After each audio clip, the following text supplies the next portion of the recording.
Hello, everyone, and welcome to Fools and Flagons. I totally forgot to play the intro song thing, so I'm gonna go back and do that real quick.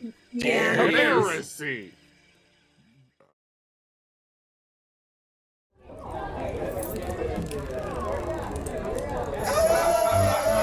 Grab your drink and raise your glass. Make a mess and kick some ass. Dungeon Master has no chance. It's time for Fools and Flagons. Raid the dungeons and slay the dragon. Sharpen your sword and prep your wagons. There'll be death and tons of magic. It's time for Fools and Flagons. Time for Fools and Flagons. It's time for Fools and Flagons.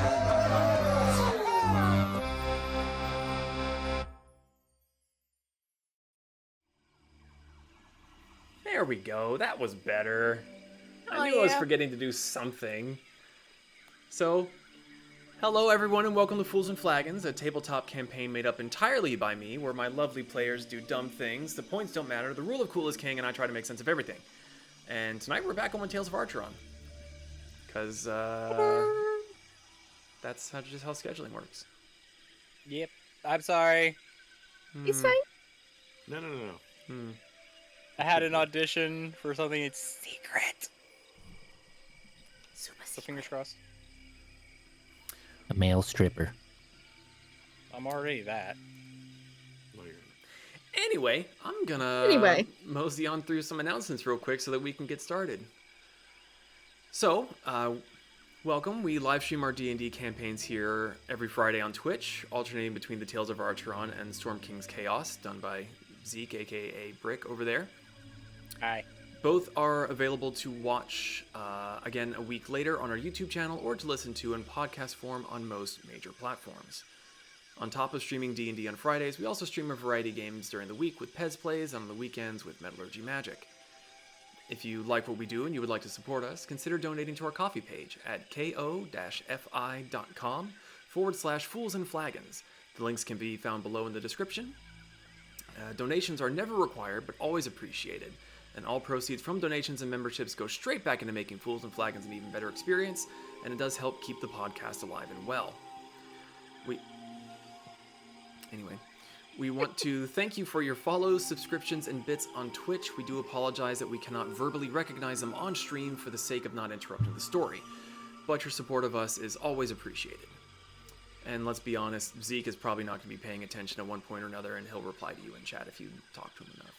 Hi, friend. Kirsten can at least multitask and do both. Additionally, we want to give a big shout out and big thank you to Martyr, Gelatinous Cube, and Cargo for being tavern patrons over on our coffee page. Your support of us is very much appreciated, and we cannot thank you enough for your support. Love you guys. Other announcements I've got is if you're watching us live on Twitch right now, which may or may not be happening, don't forget to come by tomorrow. We're going to be having another stream for a one-shot that I will be running. And if you're listening to us in the podcast form, it'll probably come out the Wednesday, middle of the week after this one comes out. If you do want to catch us live and you see this in time, we should be playing between 5 to 6 p.m. Central, or if you're Eastern, that means 6 to 7 p.m. So we're going to have a new face joining us and several old hats to the game. Anyone else have anything they want to announce, go over? No, nothing? Yeah. No, Super talkative bunch tonight. Okay. I just thought of something I need to check real quick. Well, while he's checking that, let's get right on into it. So grab your drinks and raise your glasses. It's time for Fools and Flagons. Easy. Isa, where's your drink? I finished it. Already? I ate it all. Well, I was already drinking it before start. Also, I thought Nim was gonna take a swig of his glowing green Darth Vader thing for a second. He would though. The shamrock shake straight. No, no, Nuclear no. waste. We ain't doing that. We're not going back to the Shamrock Shake. Not again. I still love that. Nobody. Metal. Shamrock shakes are back. I'm pretty sure wherever he is right now, he just had a random twitch. Disturbance in the force. All right, so picking up where we last left off, the Tempests have ventured into the Tepetl Mountains within the Aztlan Empire, a unique mountain chain that rises up. Did I write this again? Are you?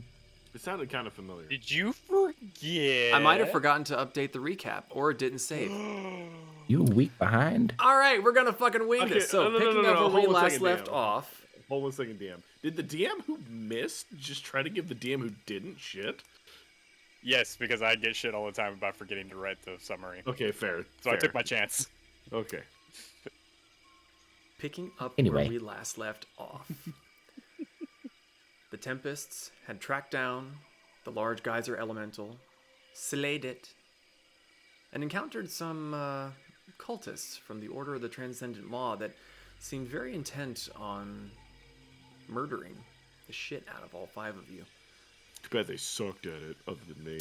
Well, they kind of got the better of you there for a little bit, but He almost died. he did. Yeah. I got new clothes. Moriko stole the clothes off of a dead man. I got new clothes. Eventually, they made their way back to the Itiko main base camp. Settled in, relaxed, shared news of what they encountered. Moriko was a slight bit of a celebrity to a few that were in there. Kasumi attempted to assert her pretty privilege and failed spectacularly. Who brought the hookers? Let's see, it's gonna be one of those kinds of nights. And then, after a very peaceful night's sleep where they had other people keeping watch for a change and all 5 could rest soundly, they set forth again on a little skiff to make their way to Tlahko, the central region of the Tepetl Mountain region, where theoretically they would be able to take another ship to one of the other regions and continue their search for the elemental cores that would fix Brick and his impotence.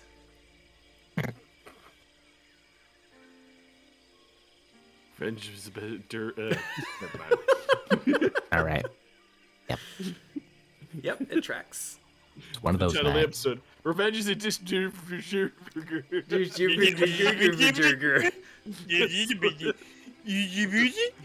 really all that came out. It's gonna be a great night. Can't wait. Just picturing the Ace Ventura.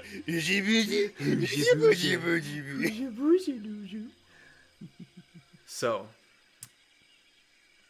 we rejoin them now as they stand before a massive Goliath of a man, adorned in jade-colored armor, gold inlaid tattoos, who was given the written notice that you would be passing through and that you have permission to be there.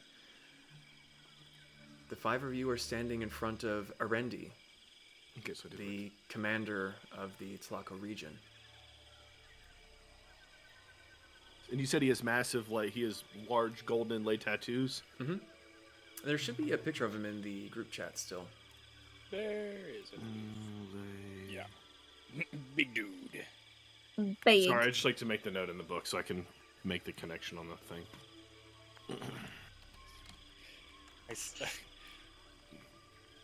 Bump. I take one look at him and I'm just like, Primarch. Oh, yeah, I did save that. No. But cool. So Okay, so he is there. he scans around at the 5 of you, 6 of you. Sorry, Hamburger. Yep. Grunts once. Welcome to Tlahko. Sup? Thank you. Thank you. Do we actually read what the note was, or were we just told to give it to them? I don't think any of you read it. I I don't didn't. know if we were supposed I'm to. probably the only one who could have. Were we Yeah. allowed to? You didn't try. I didn't try. So, what does the note that we were trying to give you say? Oh boy, I'm about to get sassed. No, I was making, Oh, thank God. making a note for myself. Sorry, loud clicky clackies. What was it? Click, click, click, click, click, click. That was really poor timing on my part. He looks at you and Roll he finish. hands the letter back. You should take this on your journeys to the other regions. Let the other Tepetls know that you have been given permission to be here. Ah, yeah. I'm not taking that. I don't know who took it, but it's not me. I'm just. He hands it down to you. Like, he's a good, 2.5, 3 heads taller than you, Brick. He is gigantic. Now I know what the rest of you feel like. DM, how big is he compared to my dad? Similar-ish in height. It's been a little bit since you've seen your dad, so you're kind of looking at him, you're like, Is my dad bigger than him? Who would win in a fight? Also, for reference, I'm what 6'10", at least. Uh-huh. I didn't hesitate. That's a no. I'm just like that's a big dude. It was Well, substantial. the quartermaster that greeted you at the docks, he's a little bit taller than you, and he's just a human. What this guy? Oh, he's Goliath. I forgot. A Goliath of a man. It literally says I right thought up here. that was a he's the- descriptor, not his race. For reference, I'm 3'1", so Yeah, you You're would a have to football to him. reach up to smooch his knee. Smooch. I don't know where that's been. It's never stopped you before. You don't know Fair. where Hamburger's been. Well, I know exactly where he's been. We have mental brain. You have- two, you have you are what? mental. Insane in the membrane. So, where should we go? Like, is there an area in which there are ships that are going to other places? Pulling out the map. I believe we need to go to Pachyotl next. I pronounce it right. If you wish to go to Pachyotl, you may go with Chima and find yourselves a skiff to take you there. How do you spell that name? Who? Chima? Yeah. Chima. As he says this, he kind of gestures with his chin towards the golden arm man that Quartermaster, right? came. Yeah. Yeah. We've met so many people. Who's Chima again? And Kasumi just starts looking around and blocking the sun because they're all giants. Brick just grabs the top of her head and turns it toward the quartermaster. Huh. That one. Map. Yep. He's the map. He's the map. He's the map. He's the map. I don't know where map. That is neither where we are nor where we are going. So, where are we going now?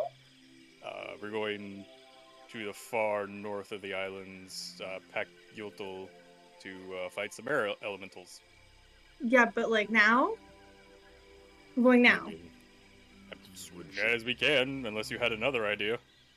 Should we not try to start going there now? Kasumi's gonna look up at the guy we're going with. Sorry, I've got children running in the background. Are we going now? She yells across the way to where Chima is. So, are you asking towards the quartermaster or the commander? The quartermaster. Oh, he kind of looks down at you and shrugs his shoulders. If you are ready, we can go. Okay.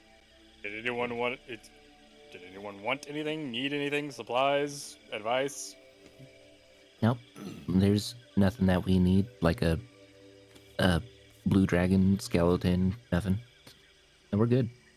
We already found I that. have. Yes, I have that already. It's mine. Don't know what I'm gonna do with it yet, so. Just to figure that out. He just Okay. Dr. Eggman licks it.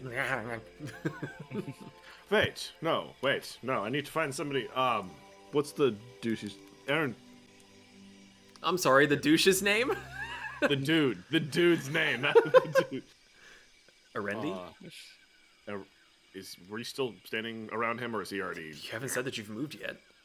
Oh yes, Arendi. Is there anyone that deals in buying rare and exotic items here?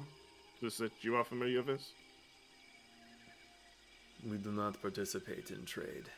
We We're are going guards. shopping? We are guards of the region. We So do the not deal whole with trade. island is like this. This is not a town. This is more like a garrison. Ah. Yes. Well, okay. Never mind then. Well, So about that Order. pack. You. this is Quartermaster Chima. I believe we are ready to go when you are able to send us on our way. Right. Let's find you a ship. And he kind of gestures with his large metallic arm. And there's some definite heft to that. You can hear it like whooshing through the air. Before that, I'll turn back around. I don't know if the letter mentioned anything, and I'm speaking to Arendi at this point. Your counterpart at Itiko knows this, but we encountered some cultists that have seemed to have infiltrated your island chain.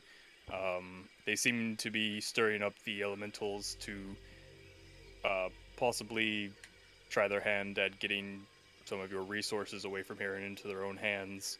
So if you can send scouts to any place that you have, as of right now, abandoned for safety, might be a good idea. As you relay this, he begins to chuckle. The letter said so much. Millen! And he turns and looks inside the structure that he was kind of standing in the doorway of, and he steps aside, and you all hear the footsteps long before you see him. A colossal lizard folk comes out, wild-looking, muscular, has a big macuitl in his hand. He's not quite that. He's a little bit around your height, Brick. Oh, like okay. he's kind of also kind of like hunched. Yeah, he's kind of like hunched forward just a little bit. But if he were to stand up to his full height and wasn't as crouched and kind of like squatted down, you would be looking up at him, and you just kind of hear the rumbling, like growling hiss. He goes, "Go look for fools in purple capes. Bring at least one to me." And you just see the grin come on this lizard folk, and he just stomps off, just Just like Pez and I are standing there, just when he walks.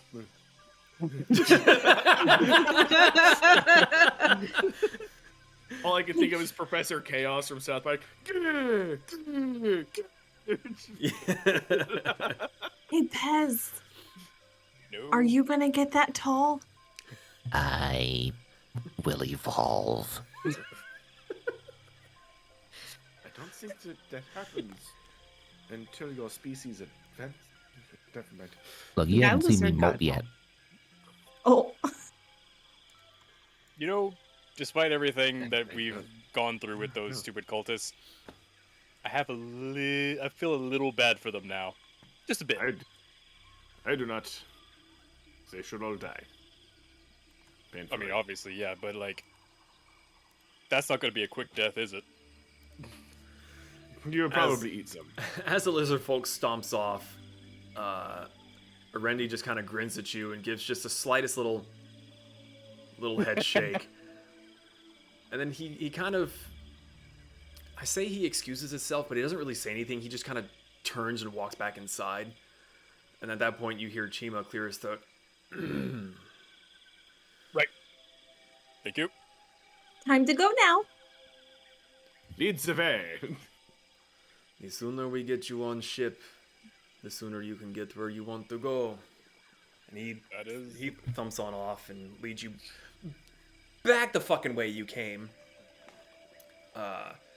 We had to check in with the person in charge. I'm just saying that there's that slight little bit of irritation. It's just like, we were here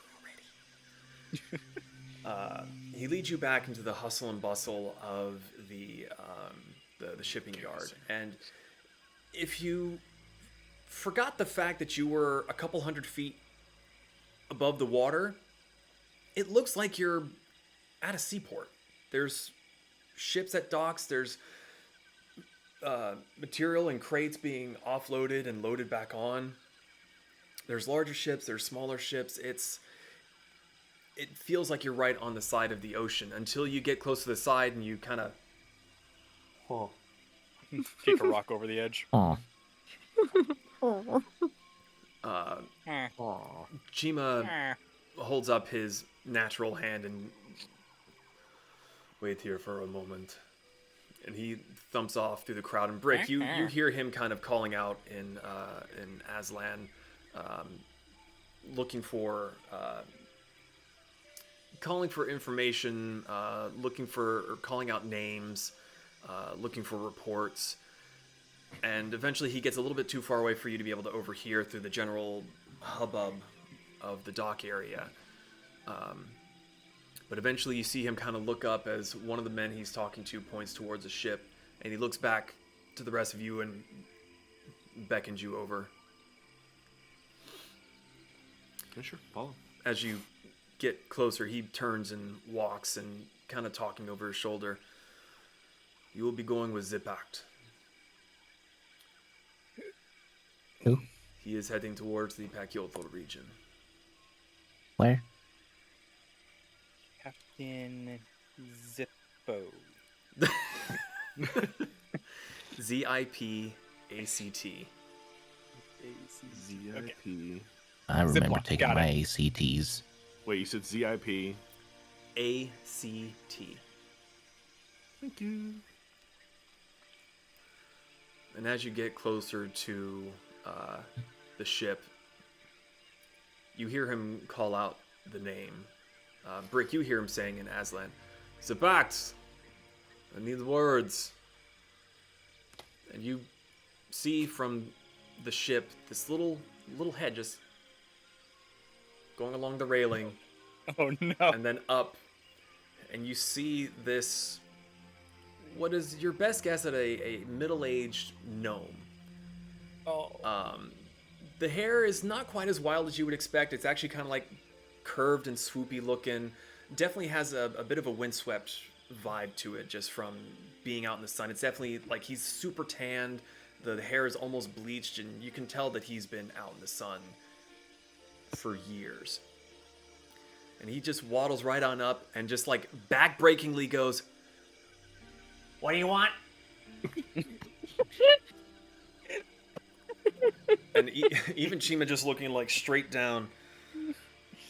These ones will be riding with you to Pachyolthal by order of Erendi. And he's like, eh. If they break it, you're paying for it. Then he'd like, you hear his neck almost crack as he looks back down at you all. Ugh. Short Are one. you sure he's looking down at us? Well, compared to being, what do you want? He's more like this. A more natural inclination. Yeah, it's like if you're going to New York and you're looking at the buildings, you have to go, Wait, no, I'm just thinking about. Did anyone else have the experience of like going to Walmart as a kid and the TV was like at Yes. a 90-degree angle from the controller, so you just just tuck in the neck, lock the shoulders, and go.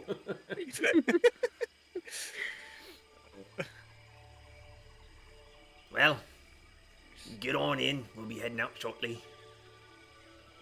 Thank you very much. Yes, thank you. Riko's Is gonna this an air hesitate ship? but go on. Is this an airship or is this a boat and then an air? Make a perception check. Sure. It's on water. Things or something. It's a ship. Yeah. It shall has a find out prow, shortly. it has a bow, it has some sails. You said investigation. Yeah, I rolled a 3. It has a bow, it has some sails. There's definitely a hull. It's made of something. It might be wood. Listen, I don't know if it's in the air or in the water, but I at least know what it's made of. I'm not that stupid. Says the guy that rolled a 3. Been on boats before. There's still a little bit of time left before all the goods are loaded on, offloaded. Is there anything anyone wants to do while you wait? Find Suffer. a safe spot on the boat. Mm-hmm. Sorry, hold on. I heard suffer and got distracted. What'd you say, Kasumi? Find a safe spot on the boat where I won't have too high of anxiety. Moriko's gonna follow and just stay right next to Kasumi. If they're right by a wall, she's gonna be facing the wall, kind of like forehead against like a cat. You can fly. But she's anticipating being on the fly. water. Oh. We're gonna do the Midwestern tornado school drill. Sit cross-legged and lean against the wall. While the whole time Zon's gonna have a Rogasine flag fucking spinning his hair around in the air. This is honestly equivalent to Florida Man. Yeah. Yup. I mean, Oh gosh, it's the video of the guy out in the hurricane with the American flag That's That's shirtless. what we're talking about. talking about. Mhm. That's Zon while he's on any boat. okay. At least at first. So eventually, the little gnome gets back onto the ship, and you're kind of looking around, and there's no other crew on the ship. Oh, And you hear him This is bark. happening. Everyone but Brick hears him bark out in Aztlanian, but Brick, you hear him say, "Roll, set, dropper." What did they say? And before Brick is able to get words out, the ship kind of lurches down real quick, and then slowly begins to sink Fluted? down. I'm fluted. Starts to slowly lower itself down the 400 to 500 feet to the base of the spire. Eventually, the ship does reach the water, and you look back and you can see the gnome up by the wheel. But you recall when you got onto the ship that it was, the ship seems to be made for normal sized people. And as you start to look around, you do see more, like, helpful stools and such. So you kind of suppose that maybe he's standing on something that would allow him to work the wheel and be able to see. Height assistance. Yes, height assistance.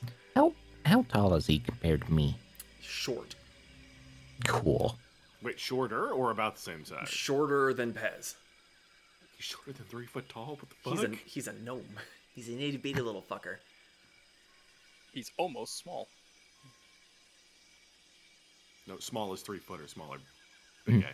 He's almost tiny. Yeah, that too. Okay, Anyway. So there's nobody else on this boat? Not that you've seen. I want to walk around and look. As you walk around the various piled goods, that some of them are netted down, like some of the barrels that are stacked up have nets on them to keep them from tipping and rolling around, but the larger square crates seem to be just left as is. Possibly whatever's inside is incredibly heavy and there's less chance of it tipping over. But as you're walking around inspecting everything, the sails just lower on their own. And soon enough, the wind catches into them and the ship begins to move on. Witchcraft. I'm gonna take just to see if he's casting spells or if the whole thing is automated. I'm gonna take a few minutes and cast identify on the entire ship. Okay. Ritual Or as much of it casting, that I can. right? Yeah. Okay. You take the time to sit crisscross applesauce on the center of the ship with your finger on the deck, and nothing comes back as magical about the ship. While I'm looking, can I just wander up to where he's, Boating. Yeah. He's up there, and by the time you get up to where he is, you see him spinning the wheel two-handed to get it fully turned. And as you get up to where he's standing and you look, there is a slew of levers next to him. Is that how you are functioning the boat for such as the people? As he's still like cranking the wheel, you hear him kind of breathing heavily, because as he's doing this, the ship is making a sharp turn around a series of smaller Can I spires. assist him? Do you go to reach for the wheel? If he lets me help him, sure. You go to reach for the wheel, and he slaps the shit out of your hand. What the hell? I've got this. I've been doing this longer than you've been alive. He's just cranking the wheel, and eventually when it gets back, he starts spinning it the other way. Don't need no help. I built this ship. Doing just fine on my own. He finally grabs it, and the ship is sailing forward. What do you want? Curious on how you have this ship functioning as only yourself. It's impressive. You kind of see him go, Well, thank you. That one controls the sails. That's little assistance on the rudder. That's the rear sails. That's my ejector seat. he cranks it real quick and looks at you.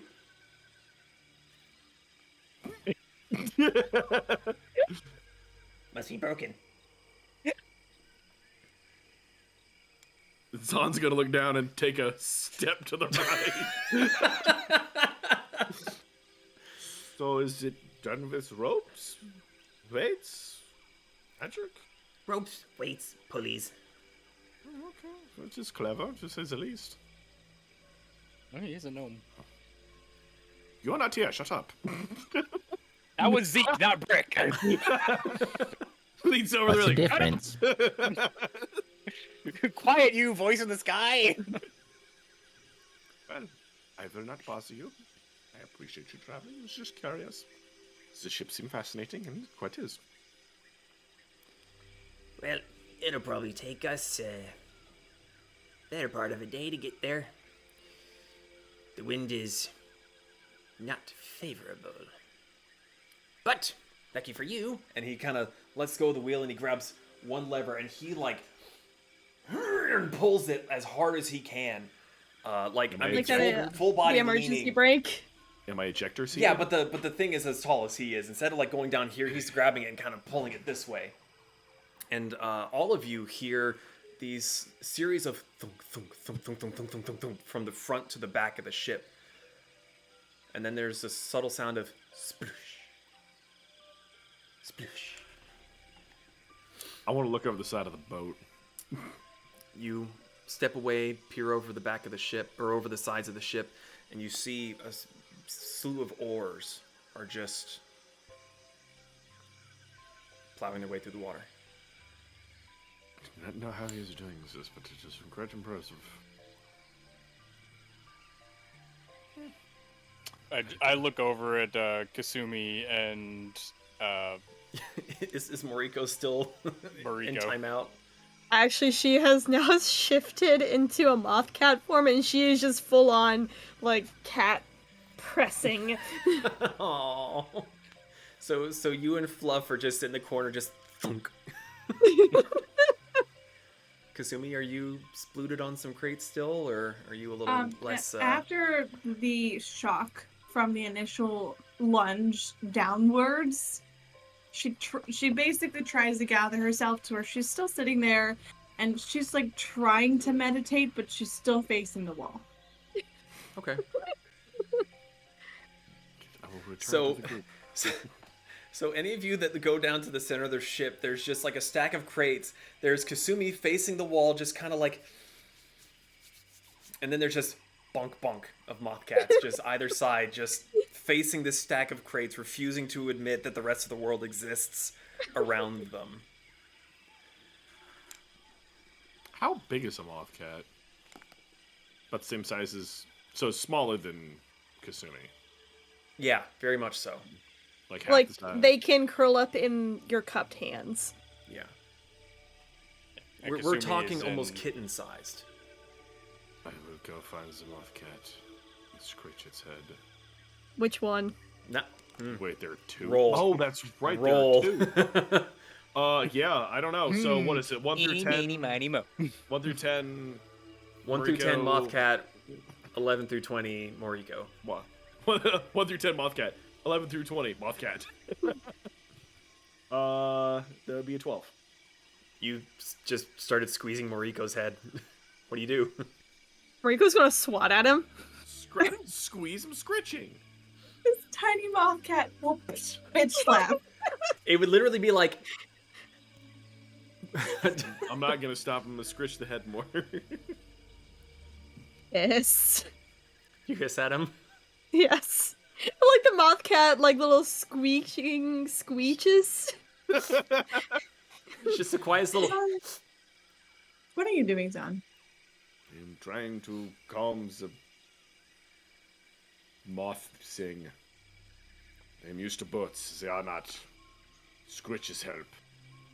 Don't ever do it to me, so. But it's just hissing at you. Is that what that is? That is a sign of back away. It doesn't sound threatening at all. It sounds adorable. Until she decides to turn back and actually hit you physically. Son will stop scratching. Okay. Fine. Wait. Oh no, that's right. You're not in fox form. You obviously couldn't tell me if you were in fox form. No, I was in human form. Son scritches the other moth. Fluffy's just gonna look at him, just like, who the fuck? You get another The tiny little... audacity. Well, Fluff doesn't hiss. He's just the cat of the audacity.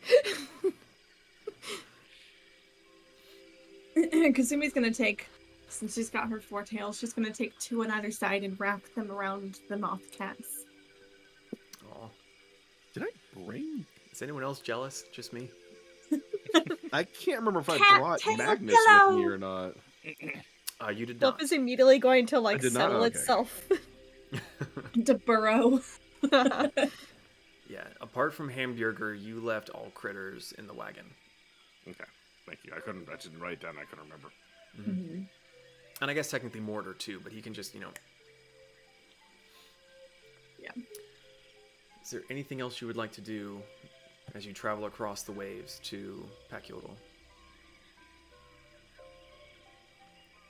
Just Out of curiosity, because he's pretty sure he remembers vaguely seeing something in the water.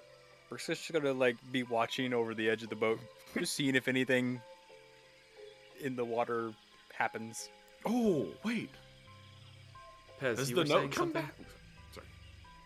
No, I was just gonna continue to dig my claws further and further into the boat. Oh, where are you at this point? I'm in the middle. So on the other side of the crates from the ladies, there's just... just...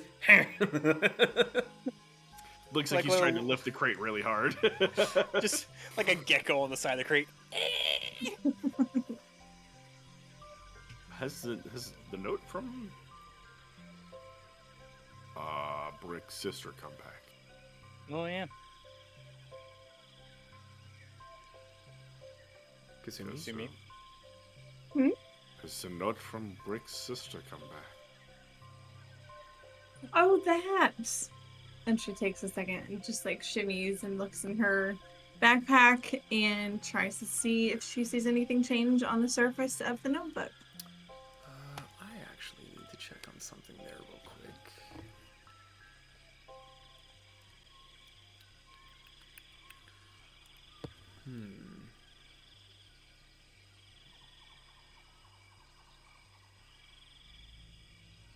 Okay. You look at the book's cover, and the painted dragon is still missing. Not yet. Hmm. Weird. Usually doesn't take this long. Yes. Must refrain from saying what I thought.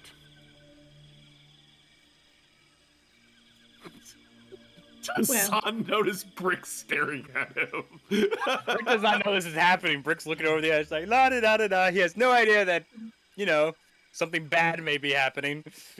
Just leans over to Kasumi. Do you think she's dead? I don't, but we already established that they don't have a synchronized location system in the two of them, so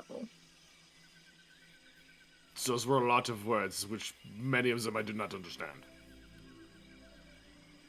where they could find each other using their brains, their magic metal brains, So it is fair. but they can't do that. That is what I said. That makes more sense than the other. Thank you. Okay. Why use mini word when small word do good? Yes, small word better. Big word confuse. I'm good. That's it. That's all I wanted to do. Okay. The day passes on. It was around midday, mid-afternoon when you first got to Tlahko. And right around the time that the sun begins to set, you start to see a fairly noticeable difference in the mountainous spires. The Tlahko region had many really, really thick, flatter-topped spires. But as you get further and further north, the spires seem to get skinnier and more pointed and jagged towards the tops. A few more hours go by, and the sun completely dips beyond the horizon, and night begins to fall. Still, Take a the day. ship. So you said it'd take about a day. If we started at midday, that means we'll get there midday the next day. Ish.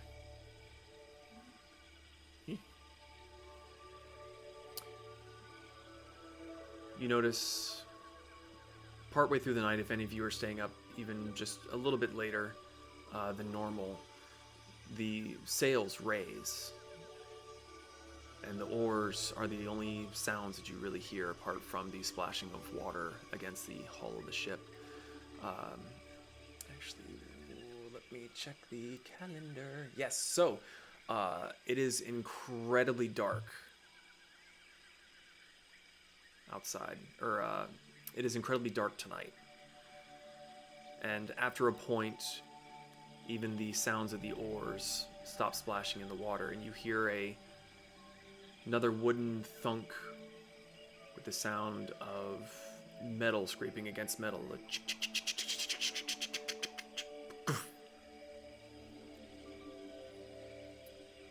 I cast light on whatever I can touch, because I don't think I can see shit. With your lack of dark vision, you don't really see anything, so you would need to cast light. And as you cast that, the gnome is just kind of there beside you, and he kind of like shielding his eyes. What the hell? It's too dark even for me to see reliably, so I anchor down. Oh, He's still kind of like shielding his eyes from the light that you cast. So find someplace comfortable, bed up. We'll move out first light that I can really see. Don't touch anything. I won't be responsible if you break something. well, that is a fair assumption, and I do break things. I cannot see anything to break, so yeah. I'm going to bed. I think. Yes. Right. And he just kind of turns and stumps his way back up to where he had been steering before. Oh, I wonder if he sleeps up there. Maybe. Bah! Brick's just there behind you. Like the dark. I saw a light, so I walked toward it. I like the dark. Ah, what's that?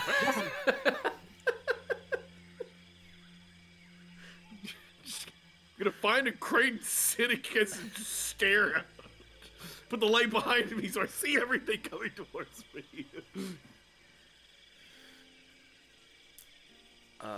Is there anything anyone wants to do through the evening? Is anyone taking watches, or are you... Yes. The captain seems to have just gone up and, as far as you know, has gone to sleep. He seems completely Taking- unconcerned. Sure. We need to take watch. We are in the water. Oh, wait, sorry. Sitting still. And it's really dark. I'll take watch with Kasumi. I go to second watch. Okay. I'm gonna do second watch. Moriko's already shifted back because she can only stay in that form for 5 hours, and she doesn't want to waste another. Okay. Okay. So, Brick, Kasumi, you take the first watch. Make perception rolls or give one or other of you advantage. Feel like your perception's probably higher than mine.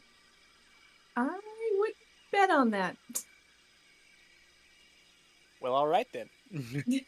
Let's both roll. Oh, Quit. righty then. Eight.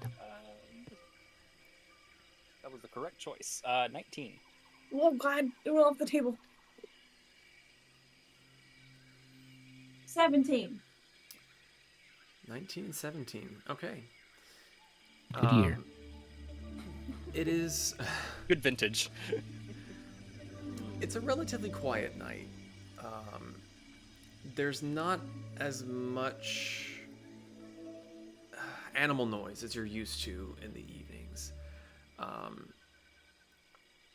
There's no real shrubbery or tree lines or anything for creatures to scurry through in the middle of the night as they are hunting or trying not to be hunted.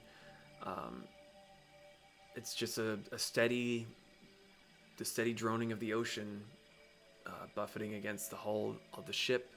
You can hear the occasional crash as a particularly large wave hits one of the nearby spires and just slams up against its rocky facade, but nothing really catches your attention. It is a very, very dark night, but it is also a cloudless night. And you look up and you can see every star in the night sky. It's oddly beautiful.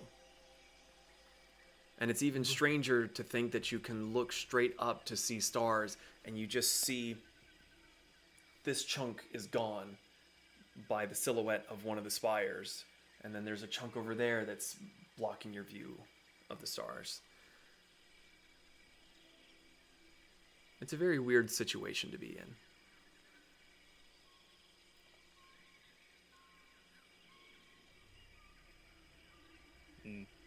Kasumi is just kind of sitting and deadpan looking ahead. Mm-hmm. As much as she didn't want to, she did come to the top deck for watch.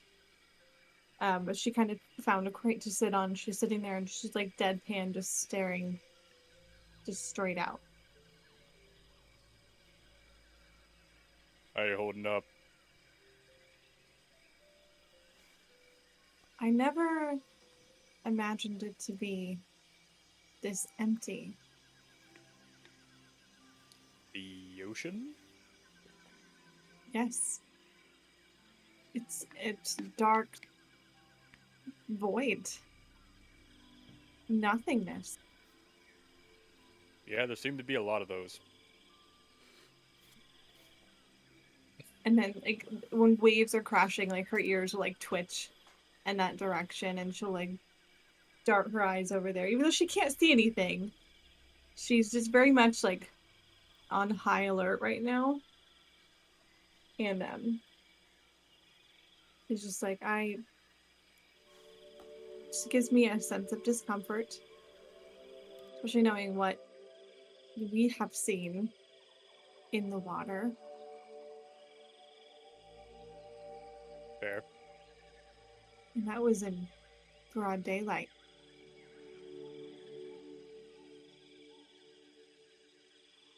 Oh, hey, I forgot to ask.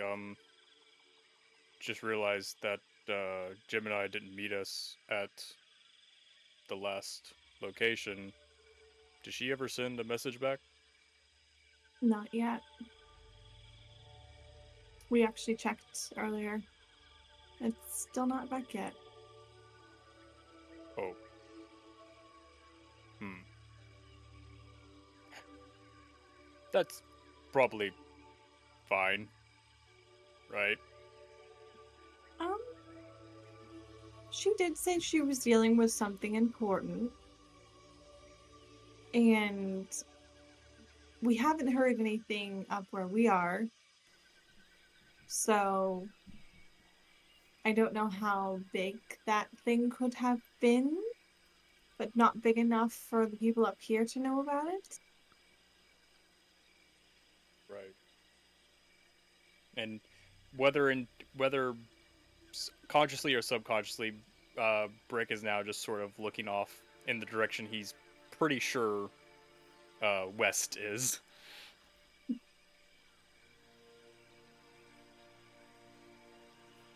Yeah. I don't know if I'm going to be getting much sleep tonight. I'll be fine. I can help with that.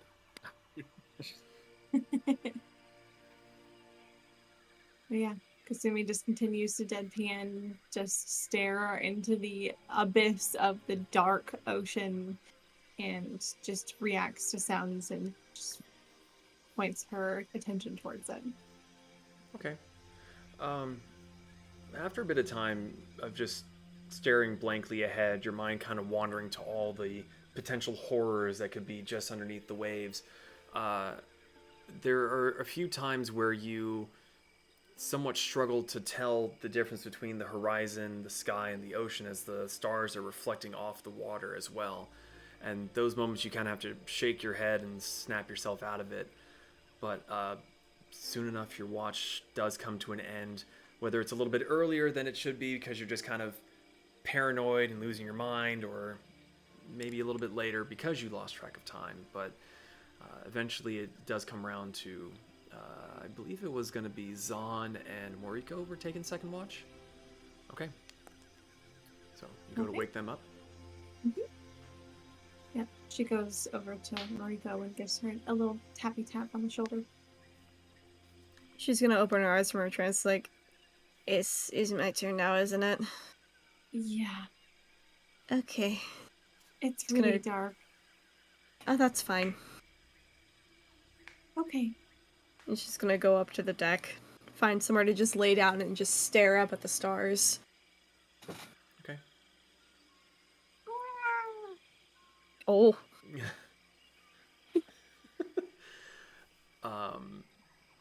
Brick? Hmm? Are you just standing there, or?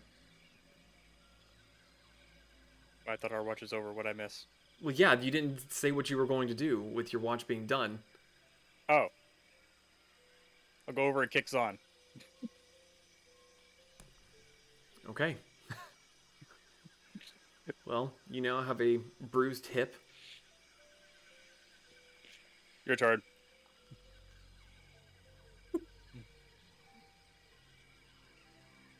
Going to remember that.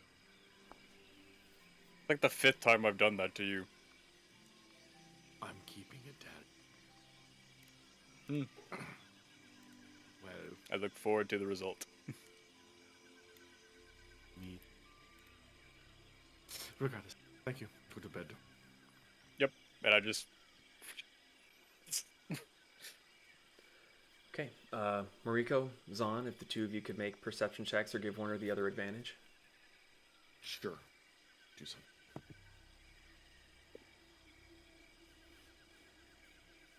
Tw 25. 18. Okay. Moriko, you laying on your back, you see a very familiar sky above you. You haven't really spent too much time this low on the spires, usually up a little bit higher where it's somewhat safer from just getting smashed by a wave. But Well, I'm actually kind of curious. Would Moriko find the waves soothing at all? Just the motion? Or would it unnerve her? It could be slightly unnerving, but if she like focuses enough on the stars, she might be able to find some comfort into it. But she's mostly just like trying to watch the stars to keep focused on something, but keeping her ears open for anything weird sounding. Okay. Nothing really catches your ears. A little bit through your watch, you and Zahn with those rolls, you do hear the wind picks up slightly. For maybe 20 or 30 minutes, you hear more than feel it, and it sounds like a distant rushing noise. Indeed. By the way, on my watch, I'm gonna have reached out into my clothing and cast light on myself. There's just light emanating out of all my clothes, so I can at least see something without blinding people or anybody who might be trying to sleep. Okay. So Zahn became a glow stick. Did he crack himself? Yep. Hold on, just a second. I'm back. Oh, there we go. Cracks. I can't move anymore. Is there anything you two would like to do during your watch? Do I see Moriko while I am slowly walking the deck? Sorry. Got a little distracted by Becca doing the thing with the cat there. Don't worry about it. Becca or Kirsten? No, it was Becca.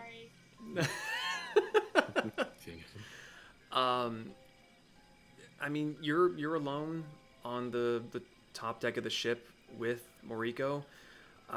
She's still very pink, and with your glowiness, it's not that difficult to find brown, darker brown, pink. Are you holding up? And Moriko, you're there just enjoying the night, and you just see light.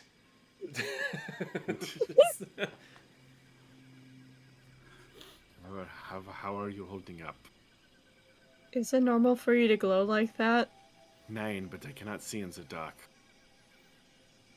Interesting. Okay. Wait, there's no moon out, right? No, it is completely dark. Both moons are in their waning phase right now. I do not glow though. Yeah, there's like you look up into the sky and you see the two bare little toenails in the sky. So, are you?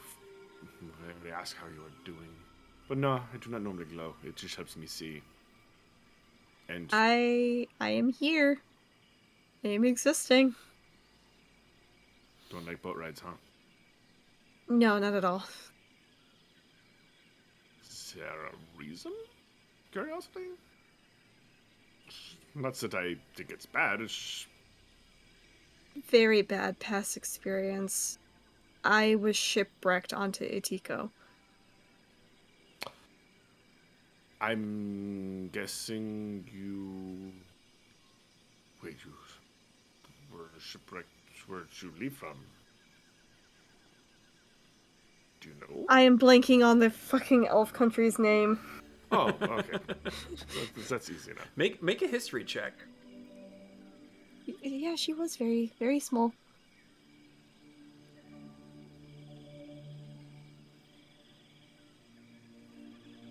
Nine.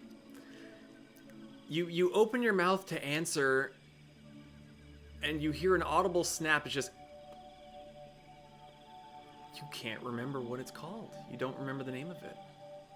Where are you from? It's been a very long time. I don't remember. All I know is it's the place where elves are from. That's what I remember. I don't think I can pronounce it correctly, but I think it's like Alari or Ori. Alar. I don't remember. Sure. Don't It really sounds go like so- a hungry stomach.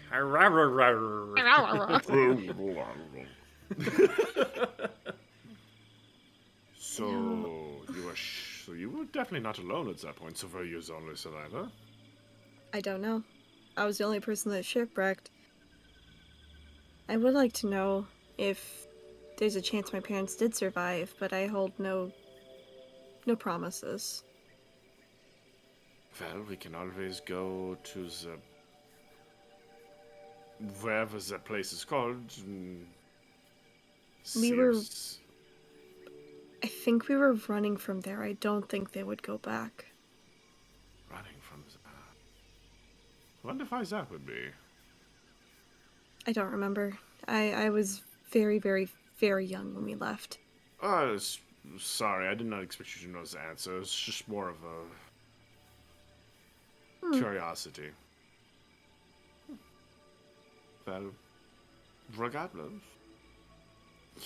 So, do you believe in, like, the deity of that area? Talk to them at all? Try to talk to them? They talk to you? Would she know? Would she? Because she's been apart for so long. You can make either a history check or a religion check to see if you can recall.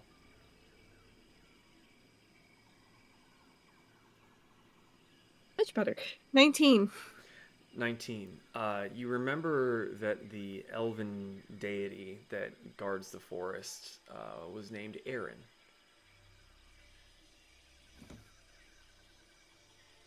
I mean, I worshipped Aaron when I was small,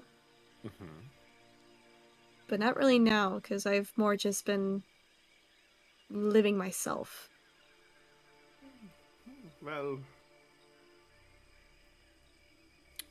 trying to think how to word this thing bad, but well, sometimes talking to them for some insight is not always bad. And if you think of it this way, at least you can talk to them. If Rico's just gonna look at him. Who's to say that she would listen to me? you never know until you try. Oh. Oh. The elf god said no. She didn't want to listen to you at all. Welcome back. Discord just decided to. Discord said fuck you. Apparently, she didn't want to talk to you at all either, sir. Join us in the So- Discord. Where did I stop? Right after you said that maybe she doesn't want to listen, or maybe she does. No, Moriko said maybe she Moriko doesn't want to listen to me. Well, that being said, you never know until you try. And take it from me, who can't really talk to his deity / mother anymore. He might give you some insight into some things that you don't know about. I'm not sure if it'd be in my best interest, because I did try to... Well, my parents took me, but we were running away. Well, many people leave Rokasine for their own benefit. God does not share the exact same views as all of their people. I'd say you have to, but so you never know. And you know, worst case, you don't like what you hear. Fuck 'em. I don't know if it's smart to say that to a deity.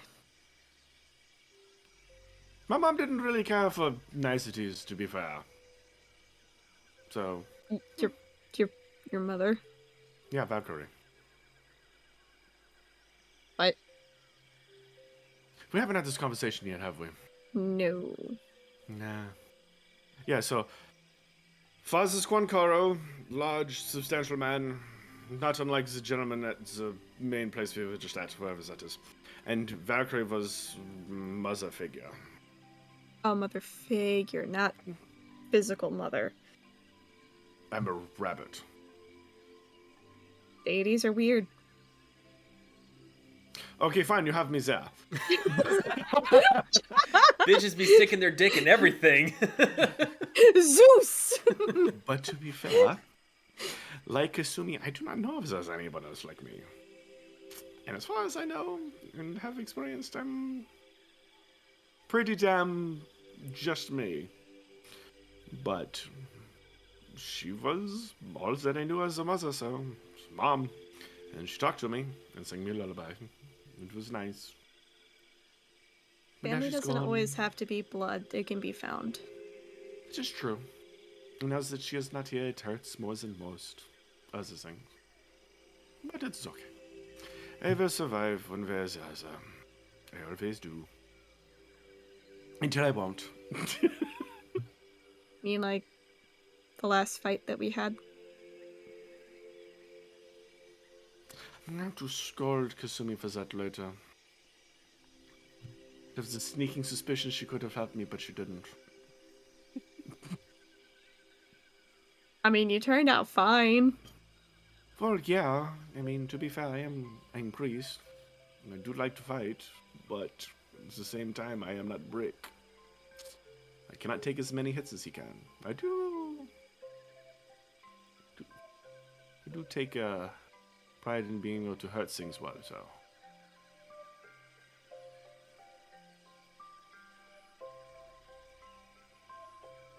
Oh. But yeah. So. Well, I won't bother you anymore. I'm going to go walk the deck. Did Pez want to take another shift? I cannot remember.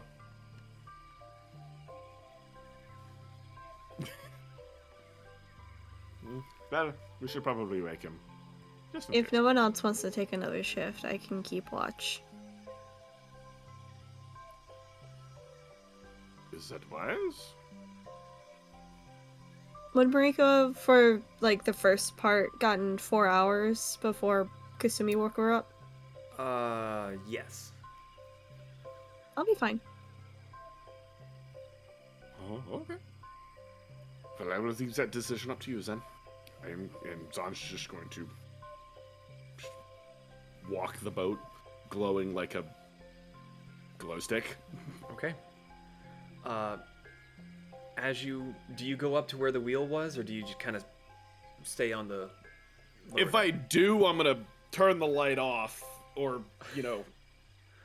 cover up a little more so I don't wake anybody up.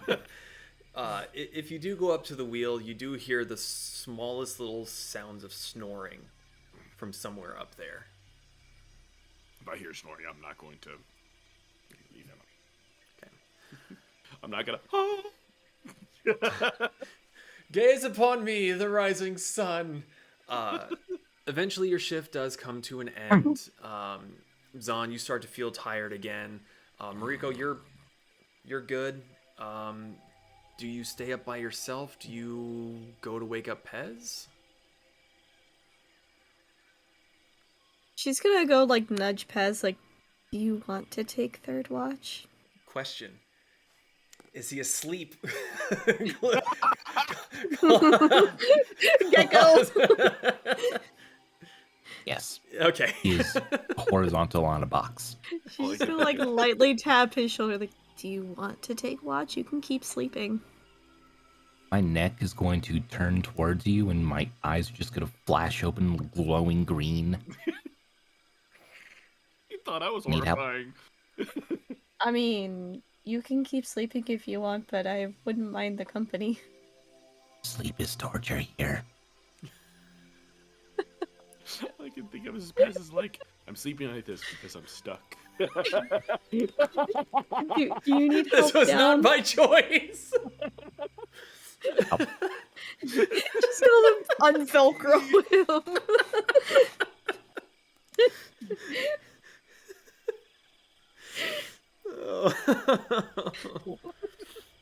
Okay. The two of you want to make Moriko, if you want to make another perception check, Pez, you can make one, or you can give her advantage. My dice is running away.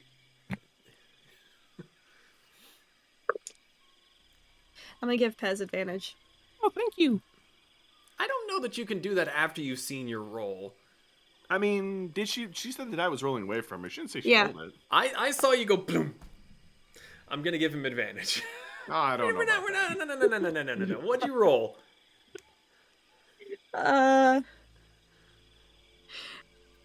14. 14's not terrible. Yeah. Could've rolled a 3. Pez, what'd you get? Well, since I'm not getting advantage, I will rescind my dab for the natural 20 and go with my original roll of a 17. Okay. Dabs. Cthulhu comes. The clear, starry night remains that way for a fair bit of time until you start to see just the barest hints of purples and oranges as the sun begins to rise through the eastern part of the mountains. And again, you're greeted with the sight of almost uncountable tall, skinny, jagged spires, where in the last region that you had been in, you could count them very easily, the ones you could see on one hand. Just they were that much more massive. These ones are more numerous and just relatively smaller. But the night went about fairly uneventfully. Is there anything the two of you would like to do during your watch before the sun begins to come up? Should just sit next to Pez. 1, 2, 3, 4. 1, 2. These damn waves. 1, 2. I'm just trying to count. You having some problems there? Look, when you're on the back of a gallimimus galloping through the desert, it's a lot easier than when you're galloping on a boat. Would you have trouble aiming on a boat? You know, I didn't when we were fighting the giant sea monster. Don't bring that up. All right. Thank you. 1, 2, 3.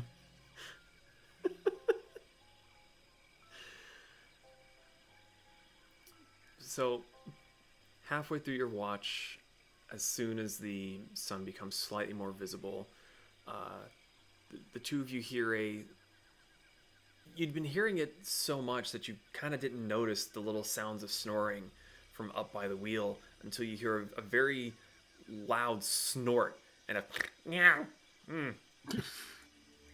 Yeah. Oh. Yeah. Here. And you hear the kind of rustling of clothes and such, and you hear the little stomps of feet, and a series of levers being pulled, and the ratcheting of the anchor, and the goes on for 4 or 5 minutes. Eventually, there's the heavy clunk and a sliding of more down the side of the ship. The oars come back out, and the ship begins to move gently forward.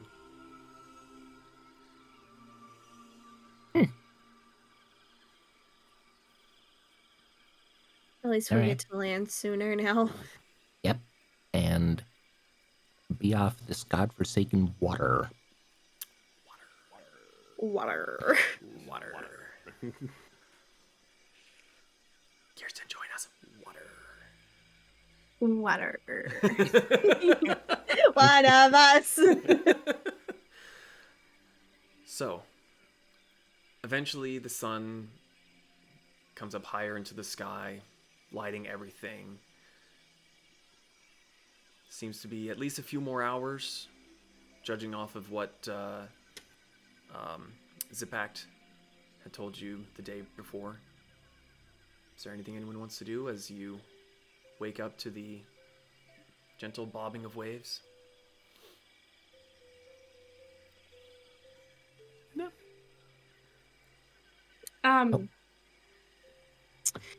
The stuff that this guy is carrying on the boat, you said it's like cargo. Mm-hmm. Is any of it like fishing cargo?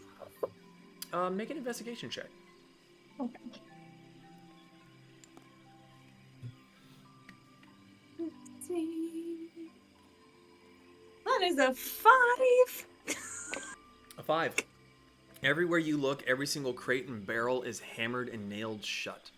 There doesn't seem Okay. to be anything that is open to the elements here. All right, then I'll sit my butt back down. Okay. Are you Mariko's back put in herself- crate position? Yeah, she's gonna go back to her comfy spot. Okay. Rika's put herself back in timeout. All right.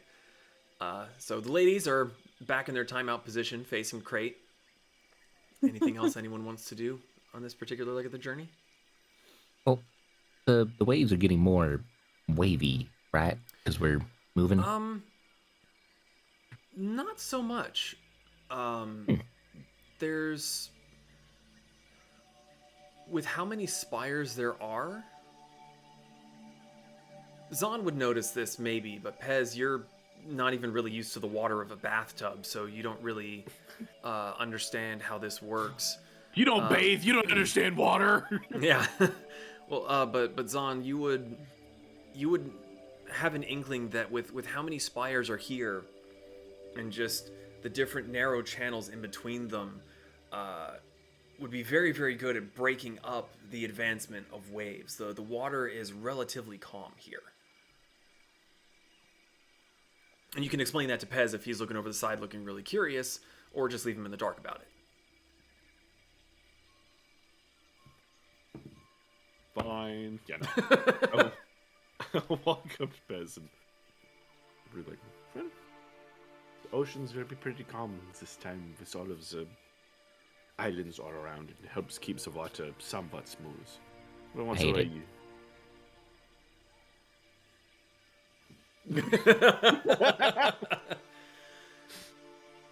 Well, I'm sorry that you hate it. I love it.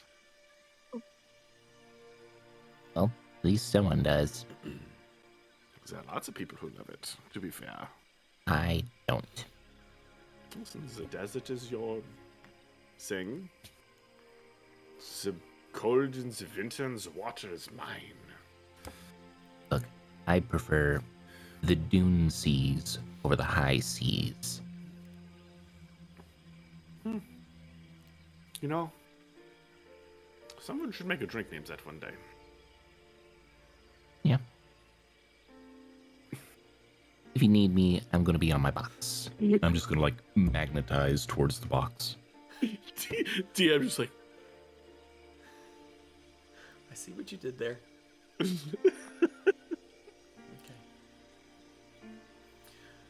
All right. If there's nothing else, then we'll skip ahead a few more hours.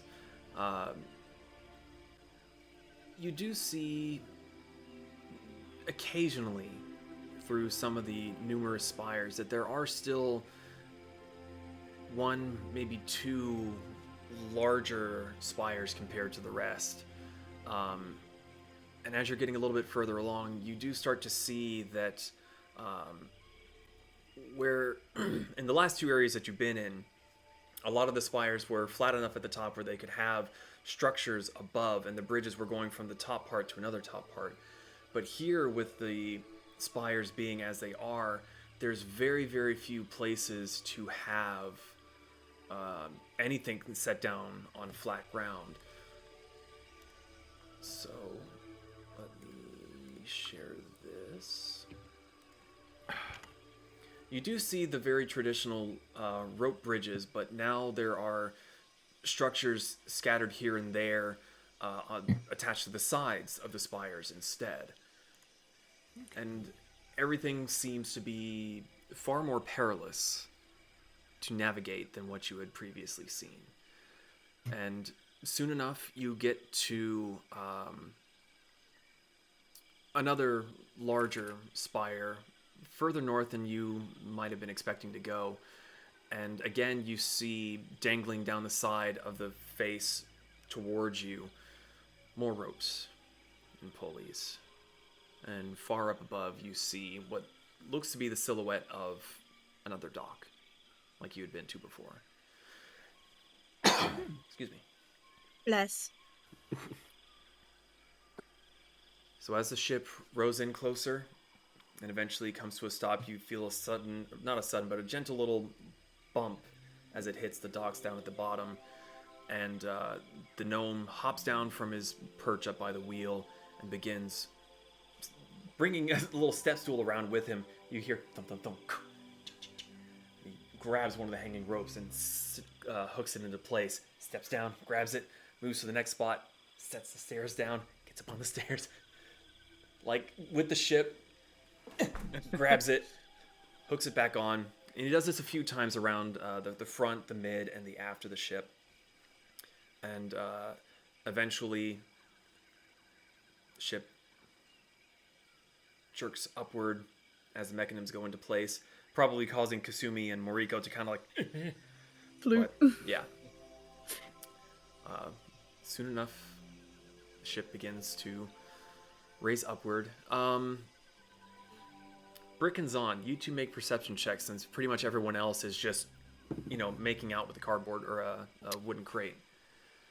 Perception. 26.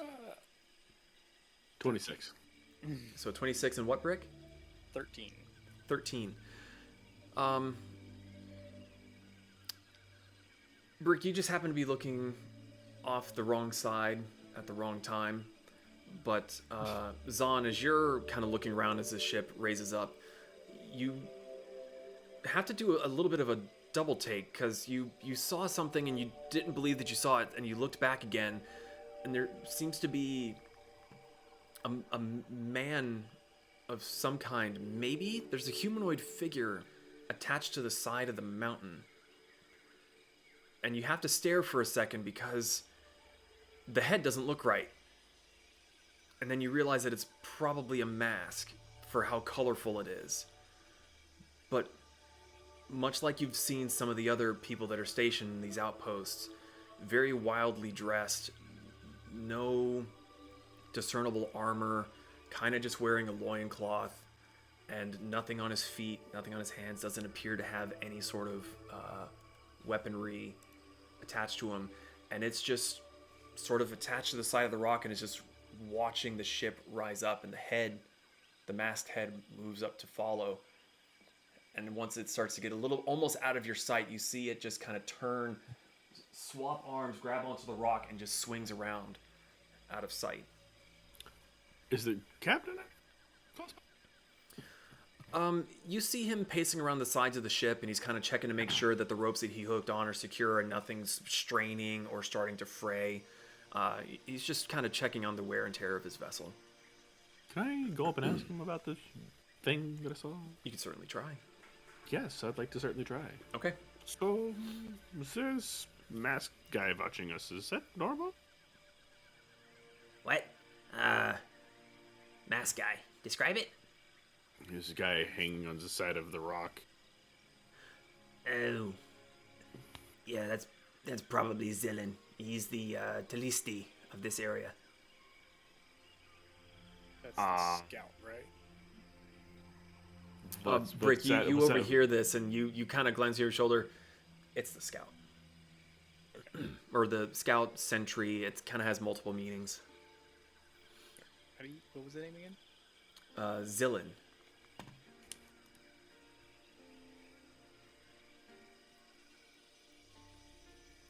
Do you relay this to me, or...? Yeah, I'll. Yeah. Okay. It means scout or sentry. Translation's a little wonky. I'm not so fun translating, but it would be wonky. The words don't quite match up. Okay. That works for me. You know when there's a word in one language and there's not really an equivalent word in another language? Damn, is there any word in the Rokugan library that has that problem? I'm quiet. In a sense... Let's just take off the pout! In a sense... Well, you can't. He's latched on. Damn it! Picks up box. In a sense, yes. There are a few words in almost every language where one word equates to anywhere from 2 to 4 words in the common tongue just to get the meaning across.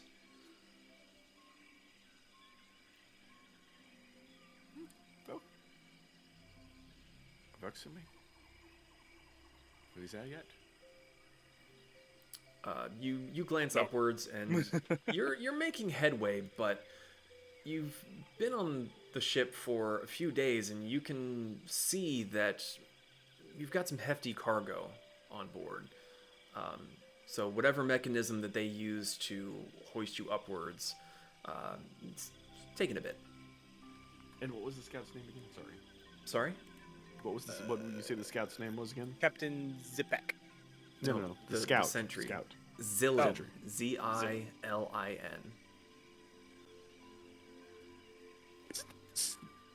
Symbols? What? No, never mind. No, you're thinking Zildjian. Yes, okay. Yeah. My bad. Very, very close. Well, Zambo stands there, twiddling his thumbs. Wait, I have thumbs. Yeah, I have thumbs. Okay. Couldn't remember to make sure. I hope you have opposable thumbs. How would you be holding your sword? Oh my god. Lego hands. Yeah, that.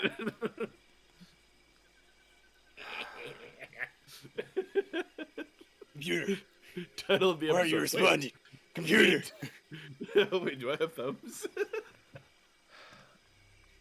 After the usual 15 to 20 minutes or so of going straight upwards, you see the underside of the dock that you're heading towards, and as you finally get up to the surface, like many of the other structures you had seen, there's not really a... The docking area is a bit curious because the spire that you're going up seems to have been split down the middle. And the part that you're coming up is on one of those split off parts. So it's kind of sitting on top of a rocky area, and you can see from the back there is a bridge that goes to a much larger flattened out area. Whether that was natural or created artificially by the Aztlanians, you're not 100% sure. But you can definitely see that there's more beyond where you're at currently. And as you get up to the top, you see that this place has a lot of colorful tarps and such stretched out over everything, and they're all held down by fairly thick ropes. Yes, Bird. I'm proud of you. You can read. Good job, buddy. This particular dock area almost looks like it was made out of the half of a ship. And it's just kind of set up on its side, and it curls up into a point and has a flat surface, and the other side seems to taper off on the back end. And as you get up to the top, you see some of the workers kind of look over at the captain of the vessel and kind of give him a knowing nod as they're hauling on ropes and beginning to prepare the ship. And quite a few of them finally notice the five of you and pause and kind of look from you to the gnome and back again. But as Zipak doesn't seem to be very concerned, they give you wary glances, but they keep on working. Eventually, once the ship has completely docked and is anchored down, you feel another slight gut-dropping lurch as the winches that were used are let loose and all the weight is put onto the sides there. Zipak kind of looks over and... Well, get off. Thanks So for we the look around ride. to see Pez. Well, I'm already off the boat. So is I Moriko. thought I was gonna have to pry He's you. just like tapping his crate is foot. Come on. I had a crowbar ready and everything. Kasumi's gonna walk by the gnome Mhm.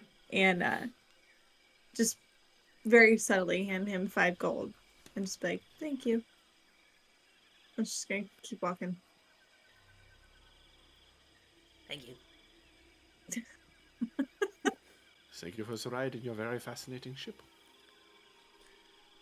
But don't make a habit of it. Got work to be doing. Maybe more. Not a tour. Maybe- Not a tour guide. Maybe one more time. But we have to get back somehow. If she's paying. She did. I think I can swing another 5 gold. What Kasumi doesn't realize is 5 gold is like 3 years worth of work for this guy. I know. So, All right. Well, thank you. Thank you. We got this.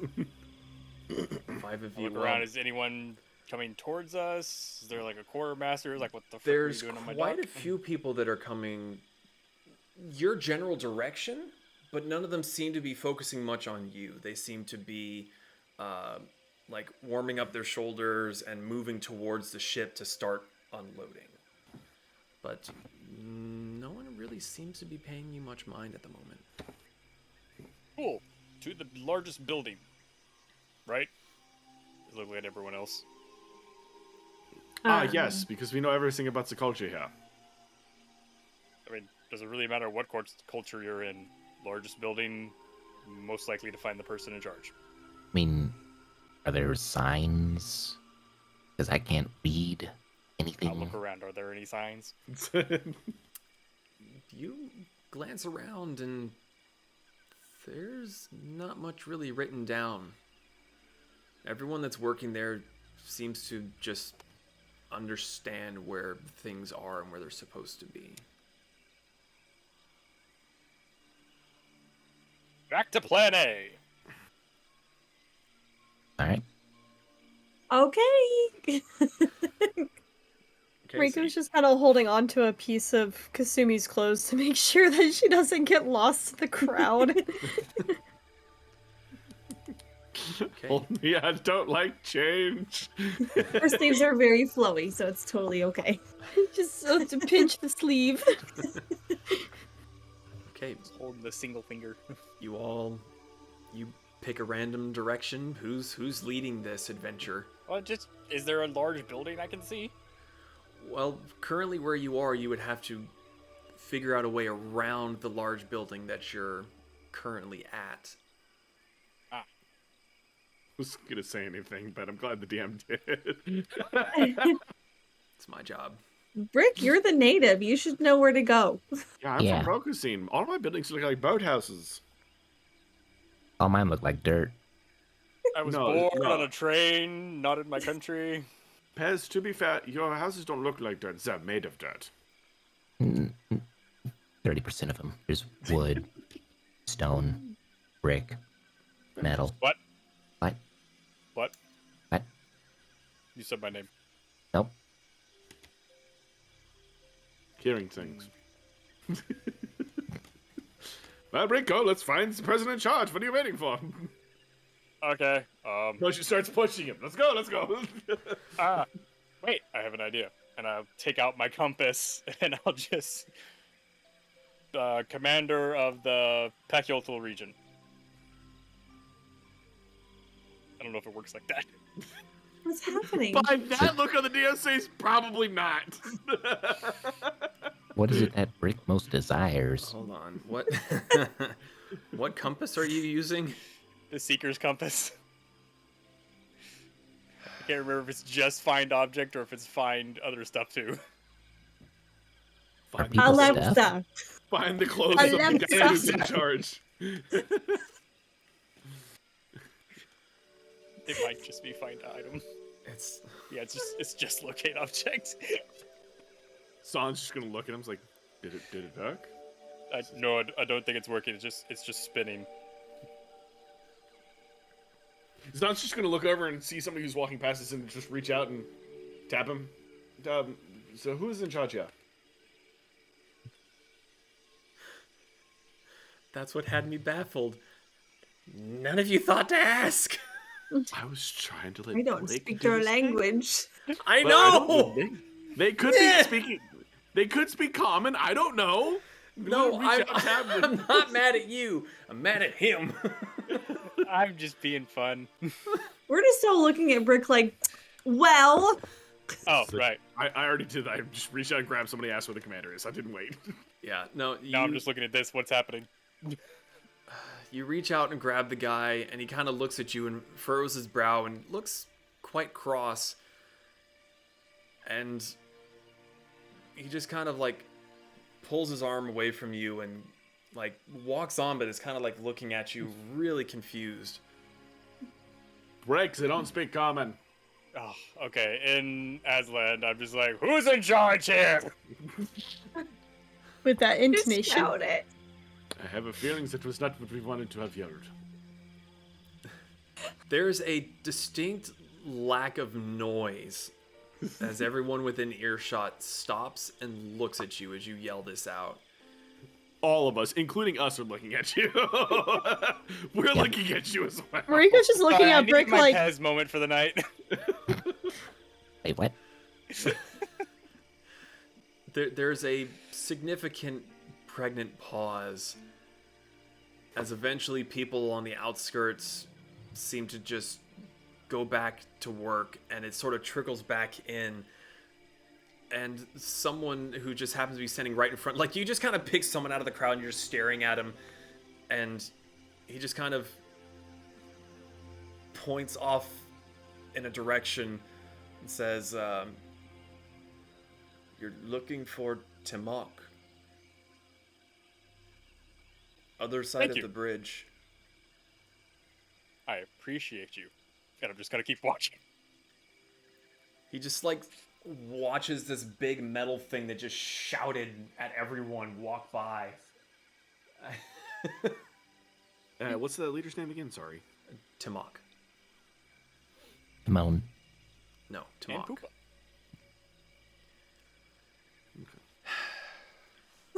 Where's my boss page? You already went through it. Remember? Like 30 sessions ago?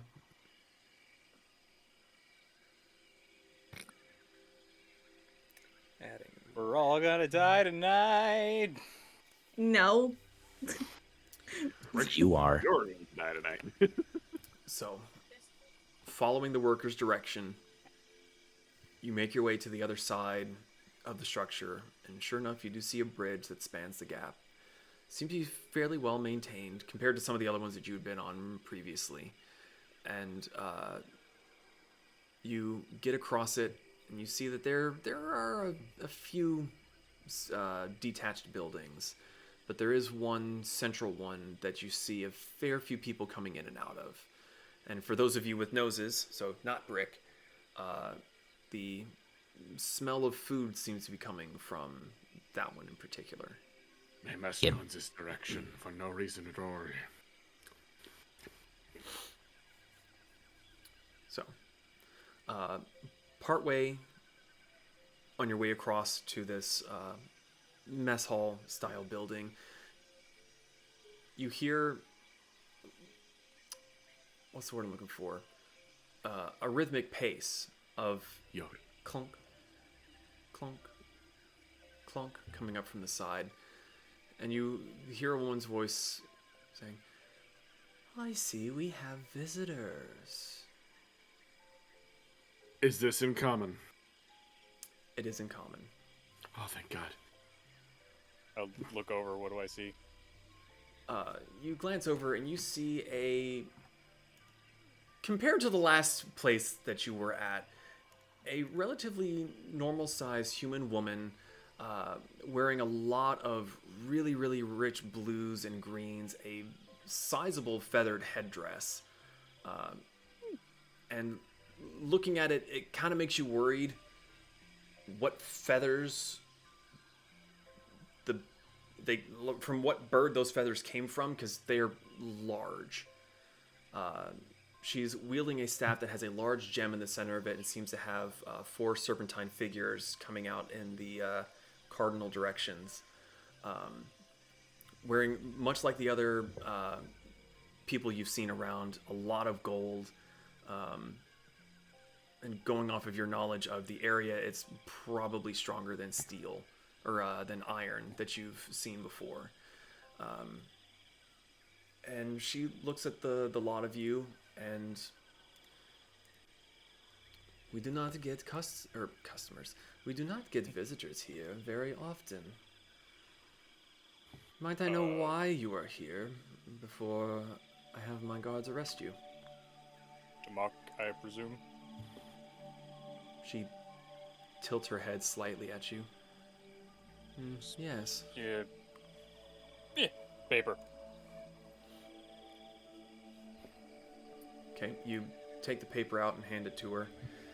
She steps forward and takes it, reads it over, and you see her eyebrows climb further up her forehead. Oh, I see. What do you see? You come with some disturbing news. She hands it back to you, Brick. Unfortunately, that seems to be a habit of ours. Well, better to learn of it ahead of time than learn of it in the moment. I am Tamok. I am the Tepetl of this region. Welcome to Pakyotl. Thank you. We are the Tempests. I am Brick, creation of... I meant to Tepetl Mountains. I always gotta make sure I'm pronouncing it right. So I wrote it out phonetically.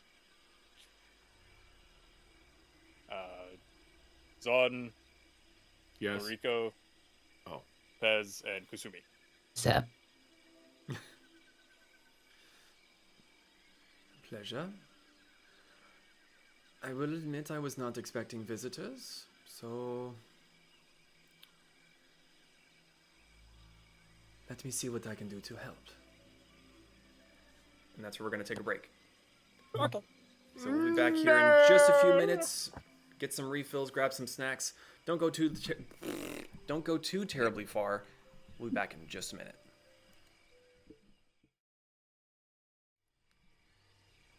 And we are back. So, when we left off but a few short moments ago, the Tempests have made their way to the Pakyotl region and were greeted by the Tepetl Timok, the commander of the region. Brick showing her the letter he had received from, what's his face? Lost it.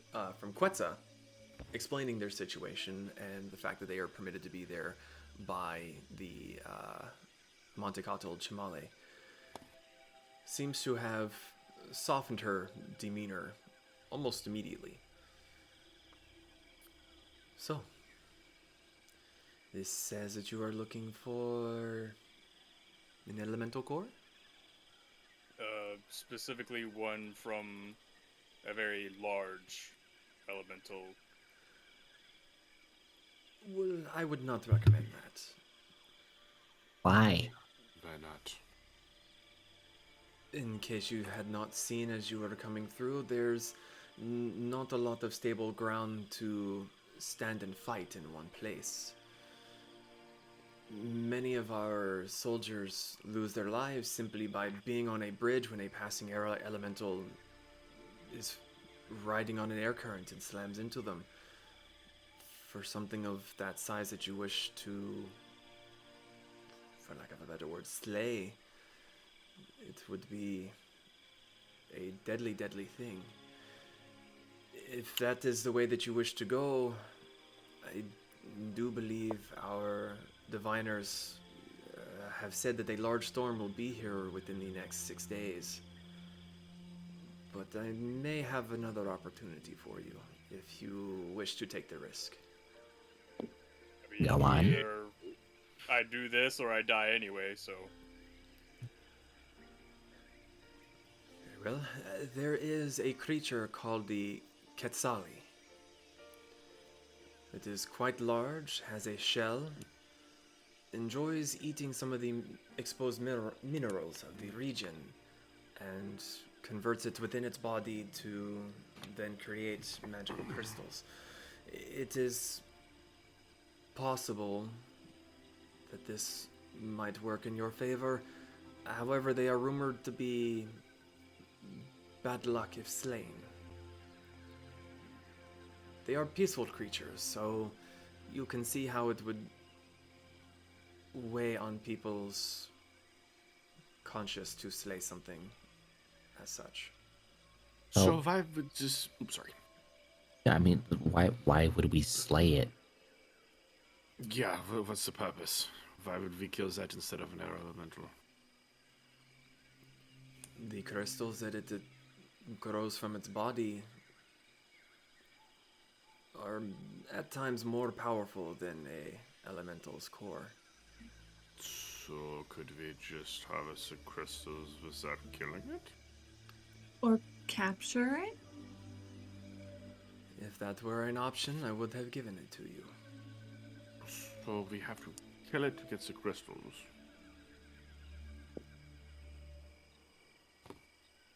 That needs to math. Please continue. Where, I mean, obviously this is a group decision. We're all putting our lives on the line for my sake, but I'm not totally comfortable with slaying an innocent creature.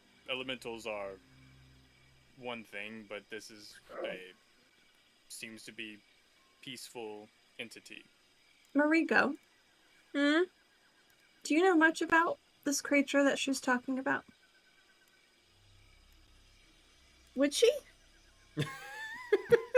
Like, DM. I don't think there'd be any of these kind of creatures in the Itiko region. She's really only ever been in the Itiko region, so... You have never heard of this creature before. You have... You've kind of ventured out to some of the other regions just to satisfy your own curiosity, but you haven't stayed there for long to really kind of immerse yourself in the areas. And as you're standing there and, Kasumi is asking you this, the Tamok looks at you and has no recognition whatsoever. I'm not really familiar with this area. I don't really know the things that live in it, so I'm sorry. Well, what is your opinion on us killing this being instead of elementals? Mm, I don't like the idea of killing an innocent creature. mm-mm. Unless... So, okay. We have two things that could happen. Either A, we get blown off the mountain and die a horrible death by splashing into the water. Or B, we find this critter. Moriko and I talk to it, because we can talk to it, and we try to explain our situation and see what happens. And who knows, maybe it's a badass monster that we could recruit to help us fight said elemental. Or option number Or- 3. Wait, was this 3 or was this 4? Hold on. To clarify, Commander Tamok, would the act of harvesting the crystal kill the creature itself, or is that unknown? Unfortunately, to remove a crystal from the creature is to slay it. The magics within we still do not fully understand, for it uses the magic to make more magic to grow the crystals. Now, Again, I would not normally give this to you as an option, but off of the letter that you gave me, this seems to be of fairly dire importance and has requested that we give as much advice as we can. Excuse me just a moment. I must go relay, now that I think on it, more information. Do not stray far, and must make announcements. Discuss. And she hurriedly moves off from where you're all conversing, so carry on. so, Brick, do we even know that the crystal from that critter would even work for you? Not really. Tepetl seemed very specific about elemental cores, but it might be because it's the only thing he's found so far that works for the magical core. It's possible this would be a substitute, but if we cannot get in contact with either him or Gemini at the moment, then there's no real way to check. Do we know what Gemini's running off of? Like, is she also running a couple of cores, or is she running a crystal? Like, what's her OS? As far as I know, Knew that she's was running. As far as I know, she's running elemental cores. Just like, I mean, my original. She's running on a quad core. I mean, my original design is elemental cores. They just weren't designed. I don't think they use quite as powerful ones. So, third option. If we talk to it, explain our situation. If it agrees, I can technically revive it if it dies. I just need diamonds. We I have mean, diamonds. So, DM, I actually do have a question about this one. So, revivify. Touch a creature that's died within the last minute. The creature returns to life with 1 hit point. It says that it cannot restore missing body parts. But you said, so removing this kills it, but this spell revives it. like, If are we? Die again? If it revives and I heal it, would that crystal grow back? Like, What I'm certainly thinking is try. that, like, we Kali Ma it and just rip its heart out. Like, the crystal is its heart or something. No, but we also don't know. Yeah, we don't know the biological makeup of this creature. The crystal could be inside it, not on like its shell or something. Yeah. Kasumi's be. checking the book. Book. The The book to message see if she's heard back from. Oh, sorry. You check the Gemini. book real quick. The painted dragon is still not on the cover. Moriko her diamonds, and she's looking in her little pouch to see if any of the little shiny rocks that she has might be a diamond. I know that we've had, like, everybody has crystals. I remember somebody having diamonds, but I don't remember if they still have them or not. I just have a gem. I just had gems. I don't. If they were diamonds, I would have written them down as diamonds. And I think the ones I had, I threw to the sea goddess. I only have the turquoise animal figures and stuff like that. Could be on the cart. I'm sorry to say that that's up to you guys to keep track of your possessions. No, if it was a diamond, I would have written down diamond. Also, Same. did we ever clarify? Did we keep the stuff from that dream fight thing that we did with Kiphack? Oh, yes, you were back in the wagon when his little beholder dude popped into existence and vomited it all Blech. onto the Okay. table. Is any of that stuff diamonds? Yes, my glove. I had a Michael Jackson glove. Is that actual diamonds? Only needs to be 300 gold's worth. Yeah, I did. Fucking glove. The diamonds. Being serious. I am dead serious. He got a diamond encrusted Michael Jackson glove. Yeah. Pez just pulls out the glove and blinds all of us as it reflects the light. Wait a minute. Blinds himself. Ah! Is it worth 300 gold? You didn't really have a price written on it. Diamond encrusted glove. It's gonna be worth a whole fucking lot more than Well, let 300 gold. Let me check the spell because I want to make sure if it's 300 total, or I know what spell. I just need to scroll down and find it, or if it's a singular 300 gold. Like That's why I want to check. 20 carat diamond versus a bunch of little tiny 0.5 carat.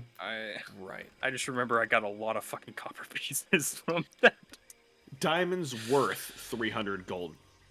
It says diamonds worth 300 gold pieces, which the spell consumes. It's not one, it says diamonds, plural. Yeah, if you were able to get 300 gold worth of diamonds. Yeah. Sounds like we got him. Yeah, what's the net worth of Michael Jackson? Billions of gold! $1 billion. Like we go to a seller and we're just like, hey, we're trying to sell these items. We put everything up there and then just glove gets put on their eyes. Just go, oh, it's the most rareest item in all of the world.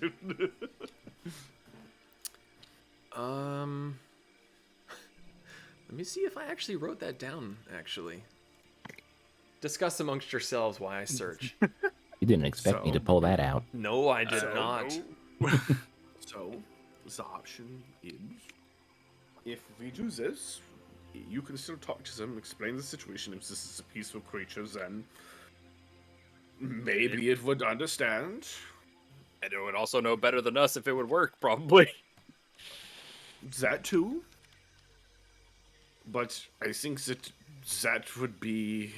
Wow, look at me. I'm growing. Using the non-killing everything option. Proud of myself. Check the script. I like how it's like the non-killing option. The DM's like, No, sorry. Poor timing on my part. They're not diamonds. Oh, It was a single embroidered glove with jewel chips. okay. Damn. However, However, the price on that. It could be. You said jewels. It could be diamonds. As that, diamonds are jewels. DM's call. Does the glove have 300-ish gold worth of diamonds in it?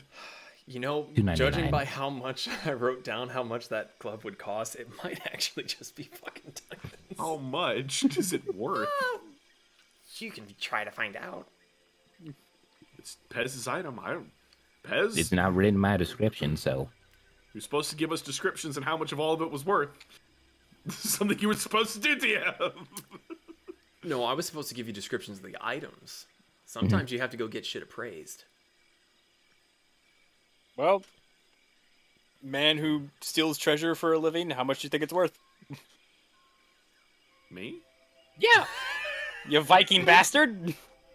It's right, I do steal shit. Okay, fine. DM, can I assume how much it's worth by taking a closer look at it? Make an investigation check. Sure. This whole time, Moriko is just seeing shiny rocks and is just trying to touch it. Just smacks her hand as I'm trying to look at it. That's 17. back. 17. And while Yeah. I'm doing this, I want to see if there are diamonds on it. They are absolutely diamonds. It is covered in them. Huh. And with your relatively untrained eye, you know that this is probably worth a small fortune. And a small fortune would be how much in Zon's eyes? Ish. At least 4 digits.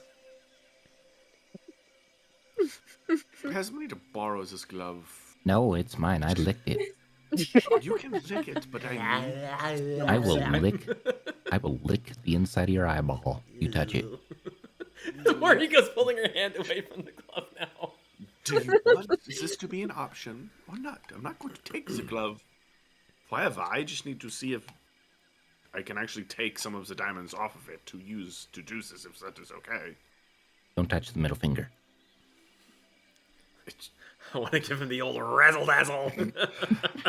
regardless, can I take a closer look at this glove and see if I can indeed get about 300-ish diamonds off of this if we decided to do that?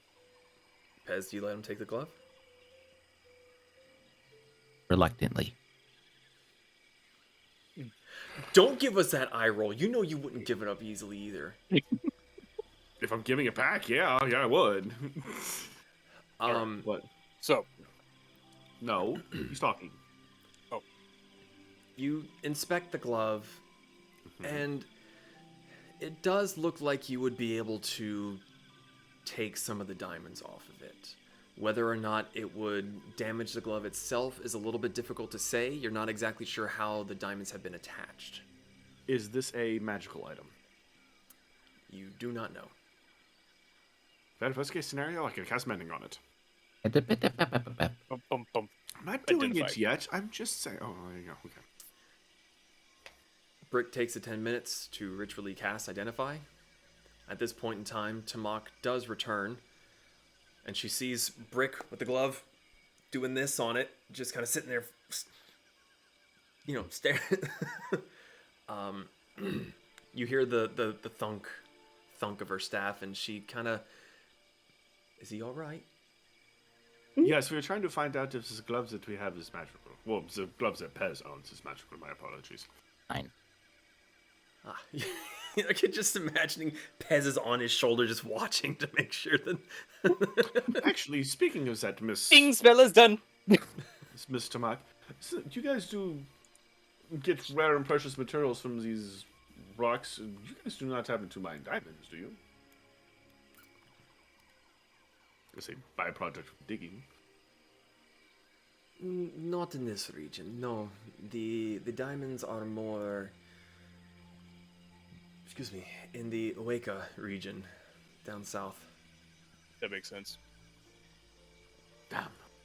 Then, worst case scenario. We are trying to find options for this creature if we end up having Zetby's options that we take, if we might be able to bring it back from the dead. You see her narrow her eyes, open her mouth, Believe shut it or again, not, and kind of seems to ponder the implications. I do not believe that anyone has tried that. well, I am a crazy enough priest to try. He is crazy. Very. And a If priest. you do go through with this plan, it is not something that I would boast about. I wouldn't condone it either. Well, Brick, we you are can't going talk, 'cause you're concentrating on a spell, which at this point in time, ding, spell is done. It's not magical. Not magical. I throw it. It's on. Nah, yeah. If it is, that's gonna hurt. He has the fluff. Diamonds. Yeah, I'm He's pretty sure sharp. that glove Oh, shit. is like The glove is bling! causing encumbrance. I wonder how much piercing damage it causes if you bitch slap someone with it. Just You would peel their face off. the pimp slap After heard around the being- world. After being hit with the glove, I will peel it off my face and hand it back to Pez. Thank you. Thank you for letting me check. Okay. But, Mr. Mike, this isn't something that we would just do. We do intend on talking to the creature before we make any hasty decisions. I see. You all seem to be quite talented if you are able to even entertain such ideas. Actually, would you know, is this beast classified as an actual beast, or is this a monstrosity of some sort, or How do we big know is its this thing? classification? I myself have never seen one. They are somewhat rare, but I do get reports of seeing them now and then near unearthed deposits. By all reports, they are somewhere near 4 meters tall. That's I bigger don't know than the me. metric system. How big is that? 12 feet. Damn, that's just big! That is quite substantial. Substantial. Well, we're at least gonna go try to talk to it before we make a decision, I think. And Can one of your diviners point us in the right direction? You see her kind of like eyes roll up and she lets out a heavy sigh. He listens to me begrudgingly, and only when it is a must. oh, is this the guy that I saw climbing No, that's the scout. this is a spire? No? Oh. The Unless your wild scout one, is also a Zillen. diviner. No. He is equally as rare, it would seem. No, I speak of our Quilo. He is... I do not wish to get into it. Eccentric? No. Oh. Okay. No one's as eccentric I as me. lean down to Zan. I think he's an asshole. Son just slowly looks back up at Brick. I bet. Is there anything else I can do to aid you on this endeavor? yes, if for some strange reasons this plan does not work, and the creature itself does not know where we find large elementals, where would we find a nice concentration of air elementals or a large air elemental? Would you have a area in which they would break? What is the word when a lot of things get together? Gather. Congregate. That. Thank you, voice in the sky. You're welcome. Thanks, God. It's just that Monty Python god. Rah, rah, rah. I'm just gonna jib jab myself.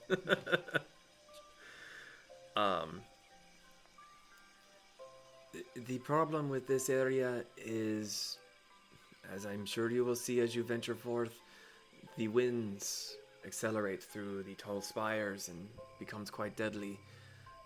The elementals ride these currents. So if it is a large elemental you wish to seek, you have but to wait until the storm arrives, and then go into the heart of it. Simple. Has Zahn ever been in the heart of a storm? Oh yes. It's getting to the heart of the storm that's the hard part. This will be metal. Should we mention Mosh the interlopers? Say again, Moriko? Yes. Yes, Mark. Should we mention the interlopers? Oh, there was in the letter. Okay. The letter said the thing about the cultists, right? Yes, that is why I had to leave you momentarily so that I could communicate with Zillin and have him, one, keep an eye out, and two, not rip off your faces. Wait, ours or theirs? You are foreigners here. So far as he knows, you are not welcome. Until That is appreciated. Ah. Okay, I see. How big is this man? Or woman? She pauses a moment and thinks, I have only ever seen him crouch, so maybe 3.5, 4 feet tall, but I assume if he stood upright, he would be closer to 6 feet, mayhaps? Well, I appreciate you letting him know that we do not need to have our faces ripped off. I enjoy mine. It is fluffy. I don't. You are all quite unique to my eyes. And I feel like I have seen much in my time. Yeah, if you There get is but that wrong. one that seems even remotely similar. She kind of turns her gaze towards you, Pez. What?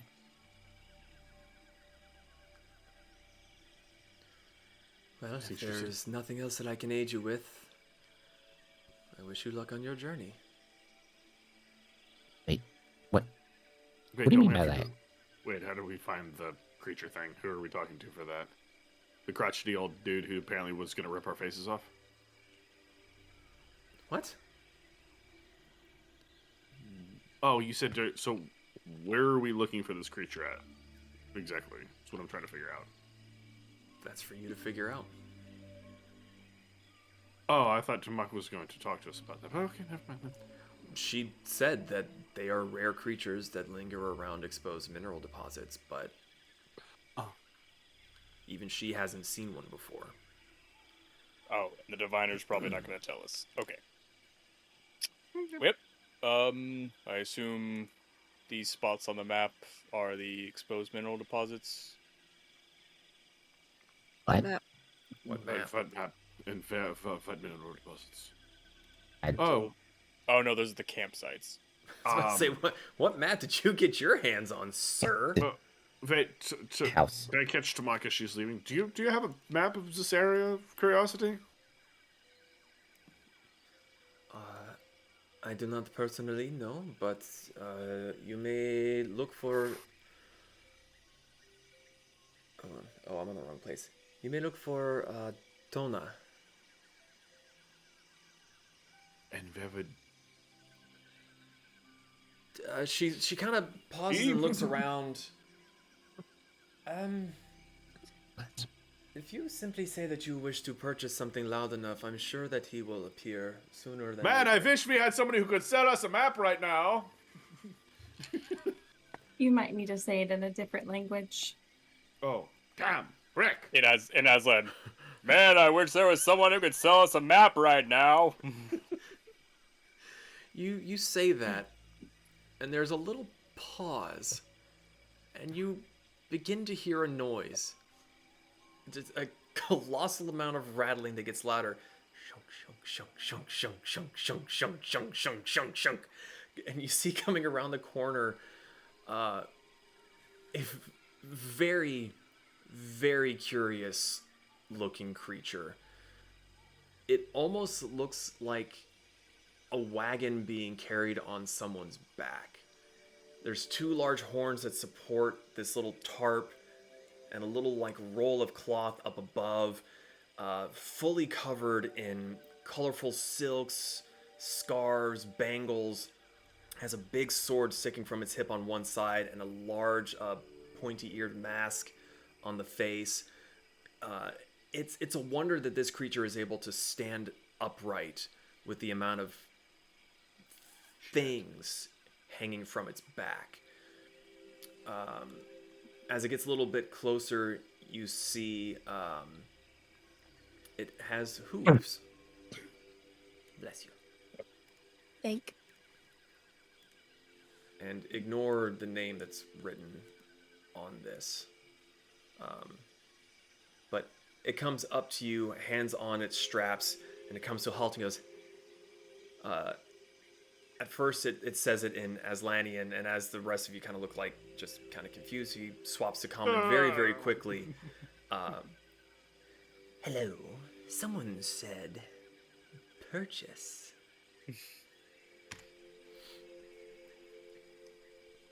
Oh, dear God, it looks like something straight out of Legend of Zelda. I know. I was heard you thinking describing beetle. him like Mr. Rabbit! I love him even more I now. said ignore the name. No, canon. We call him Mr. Rabbit from now on. Yeah, the description did remind me of Beetle from the Breath of the Wild. It was kind of what I was going for. Yeah. Someone said purchase. Something like that. You have a map of this area that we can procure?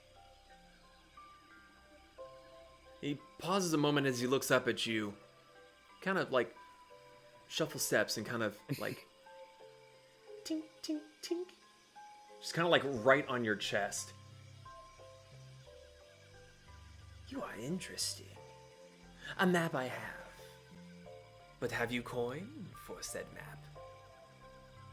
Yeah, we got coin. How much Oh, you good. want? We can do business then. So, what kind of map are you looking for? A map of this region, Pakyotl specifically, maybe one with mineral deposits marked. Deposits I have not, as they are to be kept secret, word of mouth only. And he kind of like looks over at Timok like, see. Of the region I do have, the safer routes to pass through. How much money do you have? That's a weird question to ask. Do you just like full hand face Kasumi out of the way? Has Kasumi done this to me before? I don't think she has, so no. Well, even as he's saying this, you hear a hearty thump, and you look over and see that Timok has like thwapped him with her staff from behind. He kind of like stumbles forward and goes, Okay, fine. Apologies. 100 gold for the map, and it's yours.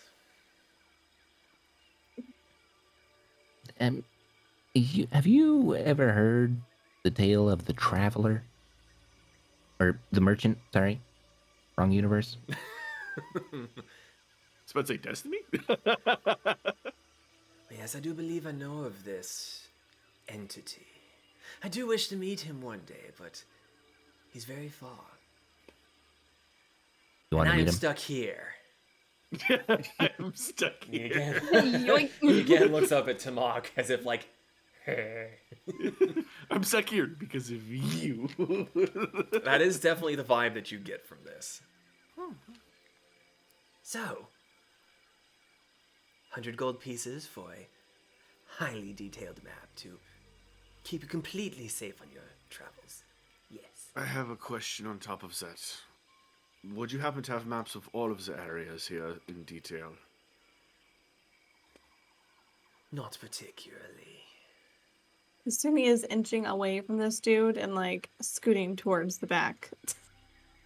The back of the group. Yeah.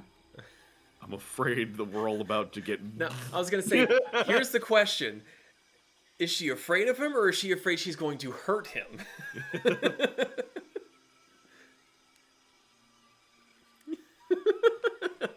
Well. No. That's just it's in my brain.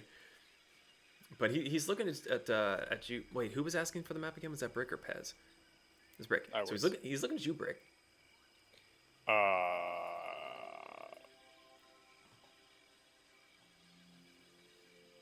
Sorry, there was a lot just happening right now. Repeat it again. He wants 100 gold for the Oh. map. Yeah, I got that. I brought 500 with me. And you don't say that out loud. Good You to say that know. in your head. I was more saying that for the DM's benefit, just like, yes, I brought gold. I brought 500 Why would you with me. tell me how much gold you brought? You clearly said that out loud in Brick's voice. Hmm. Kasumi Now everyone is knows. intently watching from a distance. Moriko's still standing right beside Kasumi, just still holding on to the sleeve. He holds his hand Count out out. 100. Just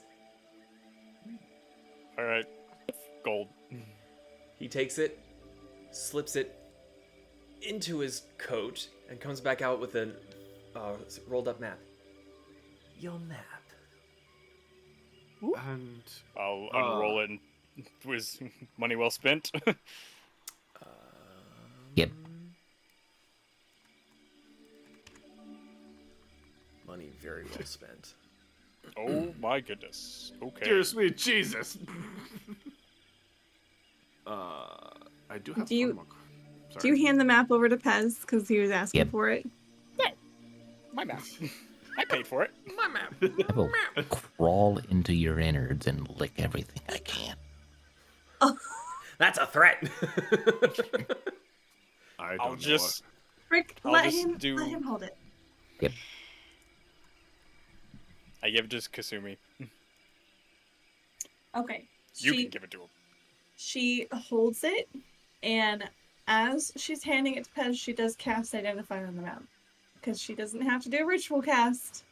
So It's a she's regular basically trying to make sure that there's no magical traps for disappearing ink or whatnot on this shit. map. The map is genuine. Okay. There's no magic involved with it whatsoever. Okay. Pez Mm-hmm. keeps that out. Gets Okay. ready to make notes. I So you guys are aware you are kind of in the middle area where that little diamond shape is.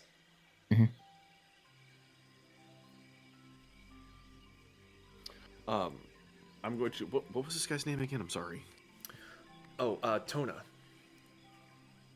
I'm guessing Tona. Yeah.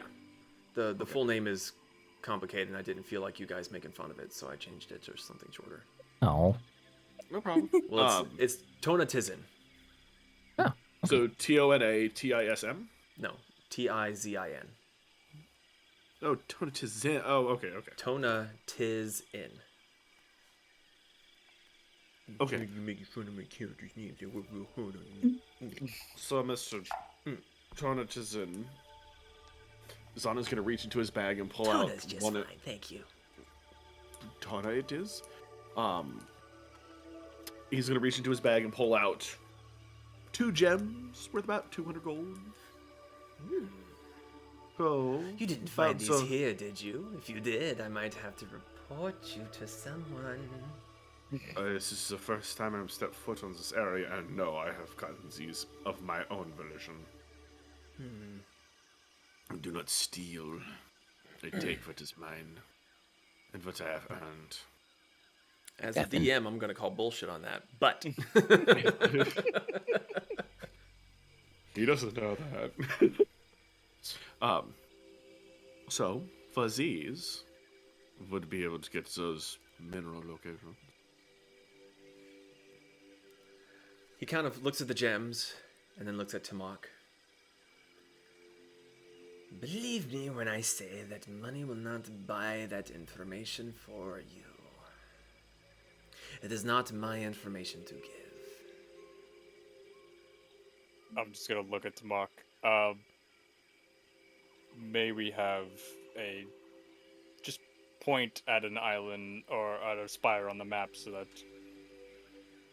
we may get on with our mission and get out of your hair? Don't just point at a random one. Point at a specific one. The one that has a mineral deposit so that There. we might carry out our mission and be gone from your area as soon as possible. I cannot give you a specific location. The Quetzali are solitary creatures and they tend to avoid contact with other creatures, so the mines that we hold so carefully to our chests would not be a good place to look for them. You would need to be lucky and stumble upon one. I would recommend staying somewhere within the Western Triangle, as it is far easier to return should you get to one side. If you go to the Eastern Tail and you decide you are ready to come back, there is no quick way to return. You must follow the path back around. Zon's just pondering bribing this man even more than he already is. Can I put on my anti-disguise goggles and see what's going on? You put on the anti-disguise goggles, and again you see, well actually, Kasumi might be behind you, so you don't see Kasumi. Yep. You don't see anything in the magical spectrum. You just see the masked, hooved figure in front of you with all the crap on his back. Is there anything else I can interest you in? Spell components? Cookware? That I found?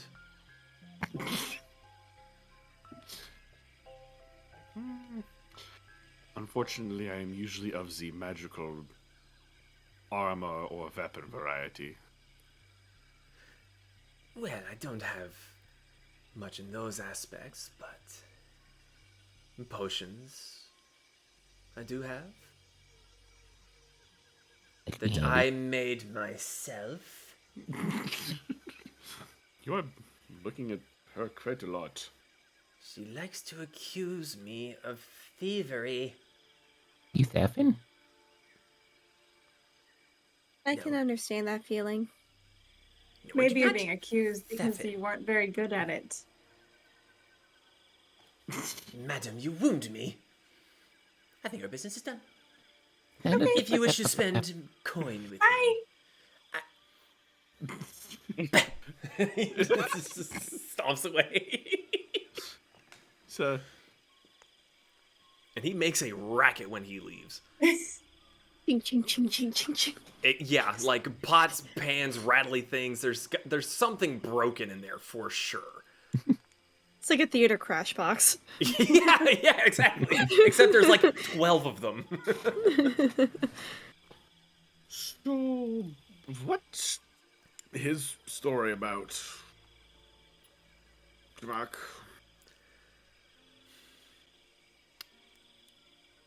For lack of a better word, the common word would be a conscript? Oh, An unpaid I- intern. I wondered. He got caught doing something he wasn't supposed to and therefore had to pay the time. like stealing. Ah.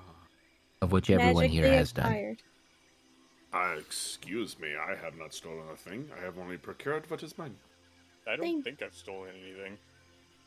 Looted, yes. Stolen, no. Strategically taken equipment to alternate locations.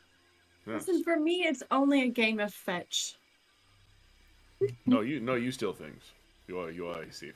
You just what you No. do with those things. Fetch, receive, like retrieve, Mhm. So return. I don't know. This is a Temporarily return point. borrow. All of the items were returned, except for the one that is mine. The jug stays with me. Ouch.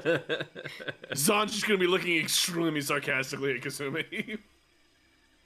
I don't need to convince any of you. Yeah, you do. No. We have a map and a general vicinity in which we need to go. So, thank you for. And where did you say we were on the map? Damn, I'm sorry. If you look towards the top, you've got the two like semicircles and a centerpiece that has a diamond in it. The base is that diamond bit. Okay. You landed and had to go up and across a bridge to get to the main area. Gotcha. Well, I think Mark said we needed to head to the west. That's yep. So, Looking at the map, I was going to suggest we head west, and then once we hit kind of the circle, head south. It seems those are fairly isolated from any of the camps. Do be cautious. The winds do blister through. And I would recommend finding a nice, wide, flat space to rest.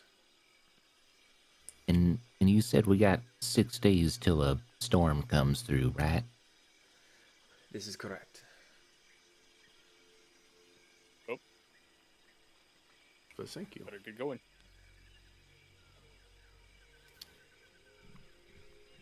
Okay. It is still early in the day. It'll take you a few hours from the main base to get to where the first path comes to a T and you have to pick a direction. Is there anything you want to do along the way to getting to the Western Triangle, or just heading straight for it? I'm just making sure all my stuff is in my little pack of holding, my little pocket dimension, but then nothing doesn't fly out nowhere. Especially my glove. That's in there with a sovereign glue. Someone's about to have trust a me. permanent. Yeah. Oh Yeah. no. So I Didn't wonder you what minerals. have Oops. both the glue and the antidote for the glue? Yeah. Solvent. I have the glue and the solvent. Because of course. I was lucky. Very lucky. You had an entire city, and you found both of them. So I wonder what minerals are here. Rocks. Zach, you are really blown out. Sorry, I got my spell page up.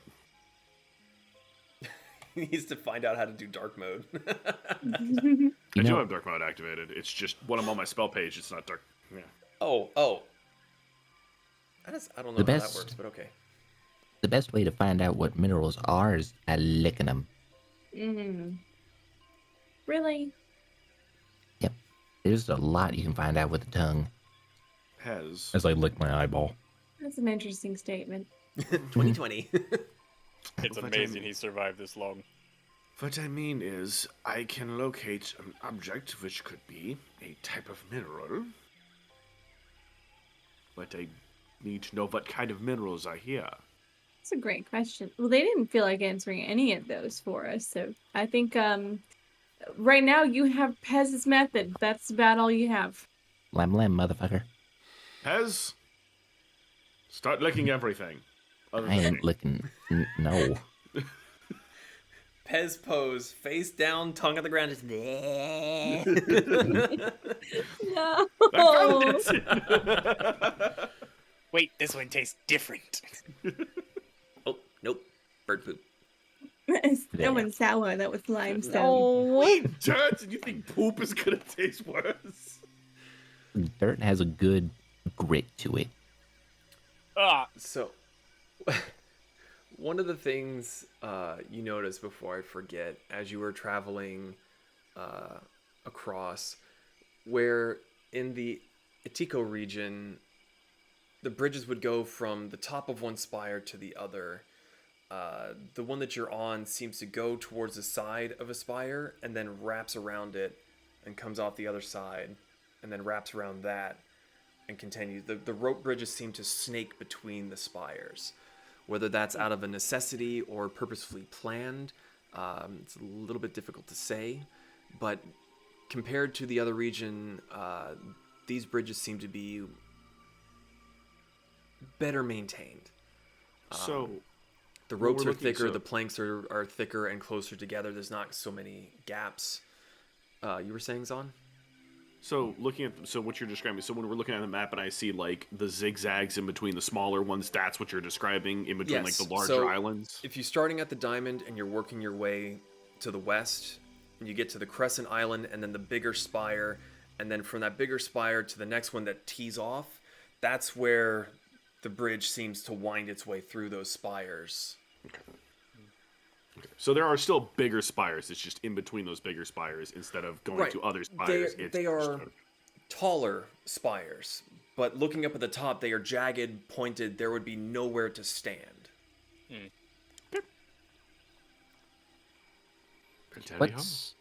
What's the foliage looking like? Because this looks more desaturated. There's not a lot in the way of greenery. There's more, for lack of a better word, like desert shrub. There are plants, but they're not like poof. They're very, very sparsely leaved, and there's not a whole lot of color. So no like flowers, kind of a deal. What? kind of bonsai. Sorry, say again? I was just saying, like, don't bonsai trees grow on cliff sides and stuff? So kind of like that. Yeah, fairly similar. Is it colder up here since this area is north? The temperature itself hasn't changed all that much, but as Timok had mentioned, the winds passing through here are quite violent. You'll be walking and have a little soft breeze, but then you can hear the wind whistling through. And after the fourth or fifth time of hearing this noise, all of you begin to just instinctively get firmer holds on the rope bridge so that the gust of wind doesn't just blow you off into the depths below.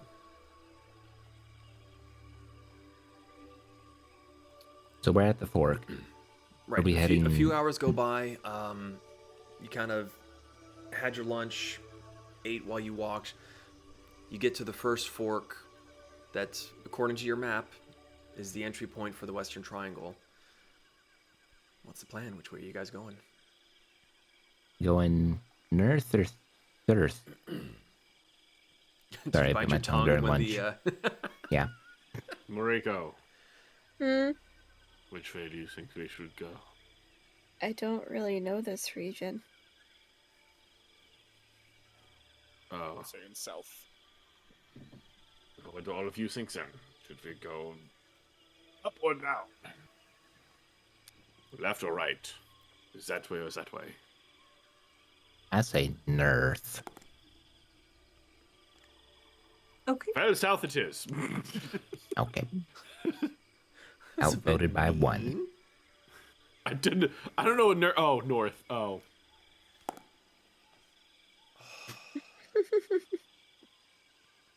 I honestly just thought you were being an ass.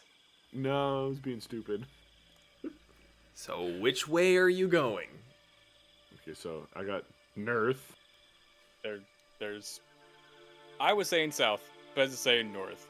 No one else has really spoken up. Moriko, Kasumi. Input. So 2 souths, 1 north. Rika's like, So 1 for both. let's go north. So that is So a tie. it's a tie. Oh wait, All right, Berger. Why are you making me make these decisions? You Well, know I don't know where we are. Moriko is both, so she counts on both ends. Yeah, this is why I put one finger up for both sides.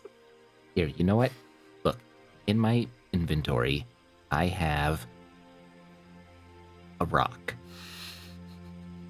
No. One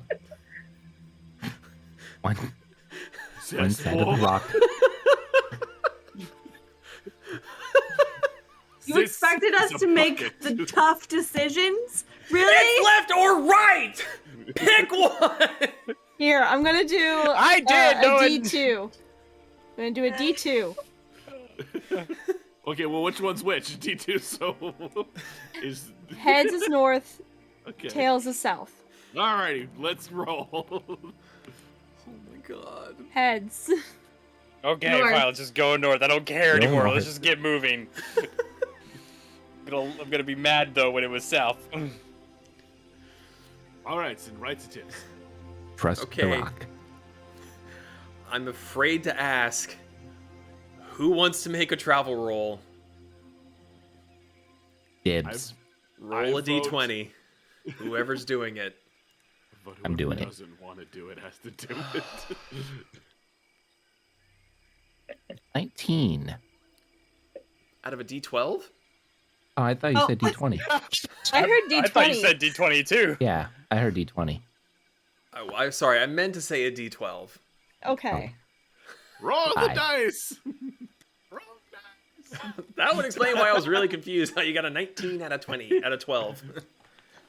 He's Sorry, what- really what'd you good roll? at navigation. 5. 5. Okay. Alrighty. All right. Roller Also, coaster. Pez, did you just say north to contradict me, you little shit? Yep. I hate you. So, you head along the northern side of this particular area, and you notice very quickly that the path is leading you upwards. Drastically so. At certain times, you're having to use your hands to make sure that your feet don't slip out from under you. There's still very clearly a path, but it's going up and up and up. Is this the bridge or the actual? This is the spire that you're on. Okay. By the time you get to the bridge, you're a little bit winded, and you look and you see that the bridge seems to be going up as well. Look back at Pez. You did this to us. Look, we all needed the exercise. I don't have muscles. I don't need exercise. Kasumi's gonna go down into fox form and she's gonna kind of trot. Fucking cheater!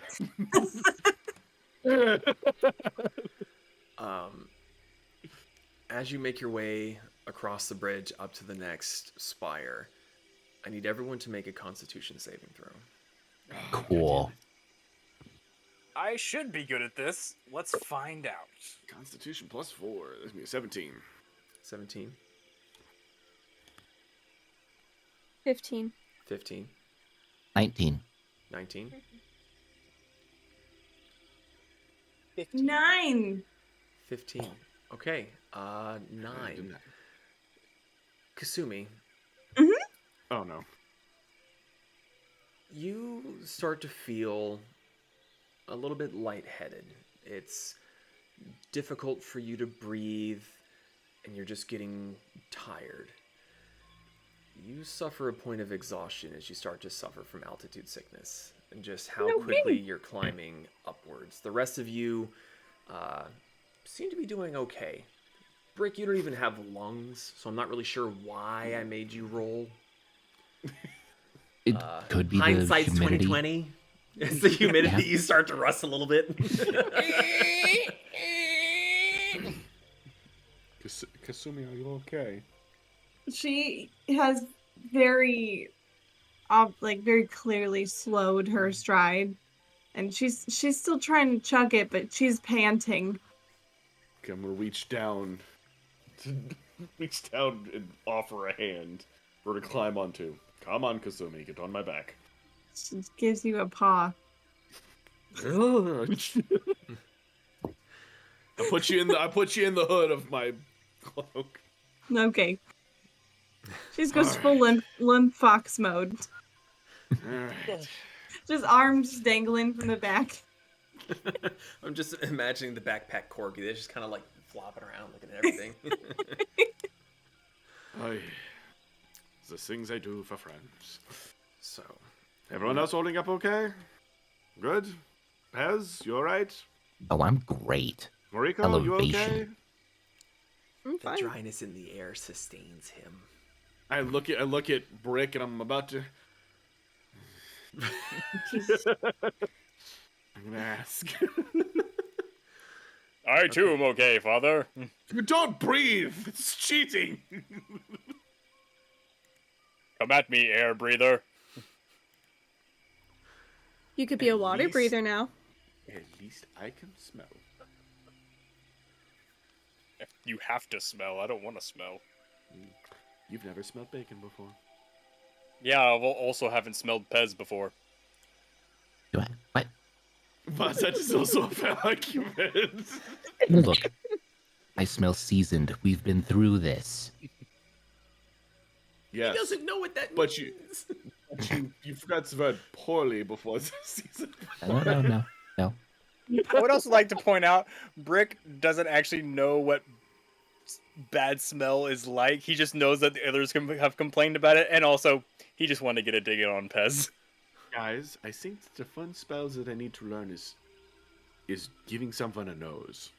Just What? like 5 minutes. I have No. the tools.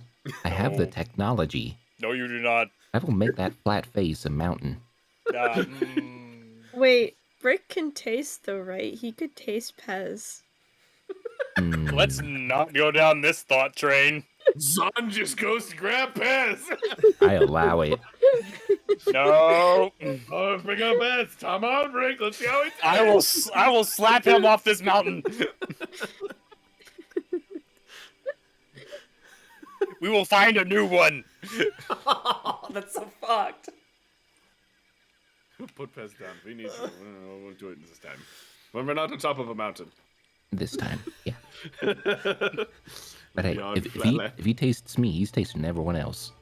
He's already tasted me before. So it sounded really bad. Win. When? How'd you taste my fur? You just hear growls coming from Zon's back now. Would I taste like a cherry blossom? That actually sounds pretty pleasant. No. No. No. Hey, Brick. Yep. No. Understood. So I look at Moriko.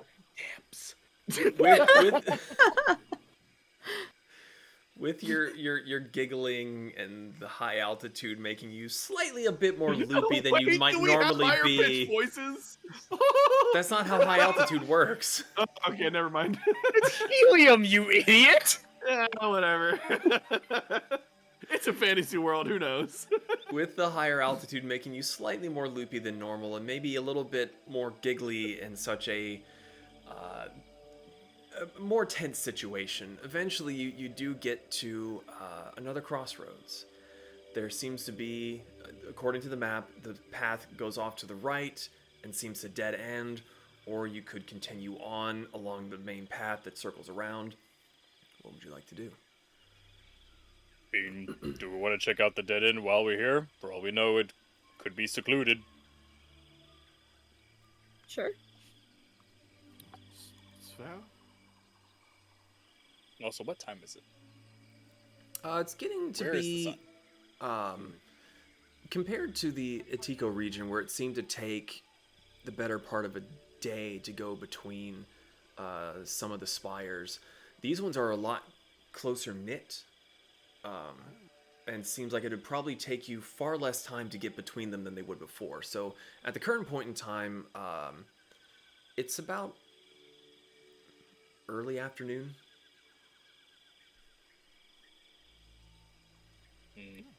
Well, Brick, you are in front. Underlay. All right, I go right. Gonna go investigate the dead end just in case. Okay. Make either an investigation check or a survival check. Oh. And if anyone else is keeping an eye out, they can do so as well.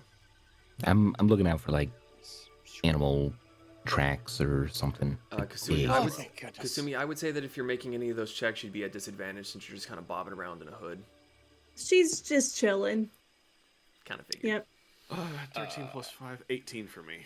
18. 19 investigation. Investigations on. What'd you roll on? Survival. Okay. Actually, roll pretty high. Moriko? Surprise. 26. Pez, what was yours?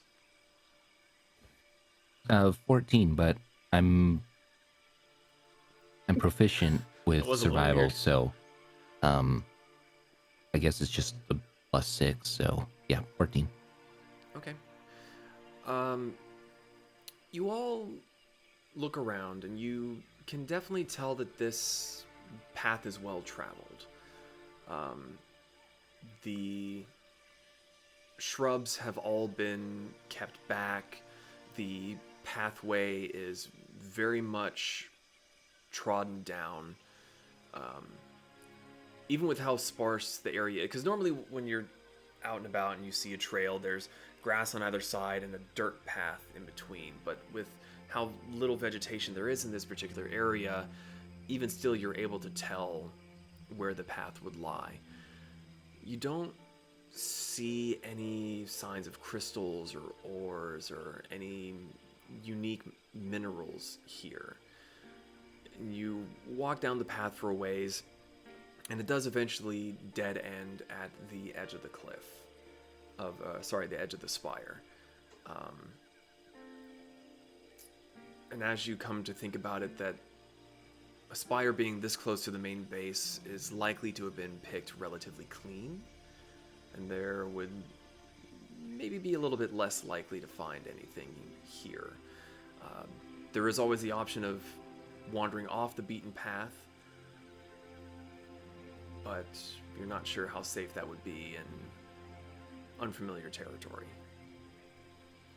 How big is the spire? Like, is it a couple miles across, or according to the map, like the little ledger? Going off of your knowledge and how long it took you to get through the bridges, you would guess that it's not a mile, but maybe quarter mile across.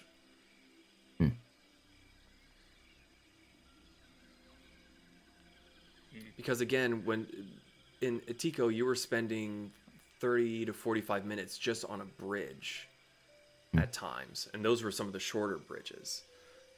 These ones were taking you 5-6 minutes to get across. That, and they also don't sway quite so much because it's able to attach to more places, so it's a little bit more stable than previous. Well, now we know. How long did that take us? To get to the dead end, maybe Yeah. about an hour. Okay. Try to get to the next flat ground before we make camp.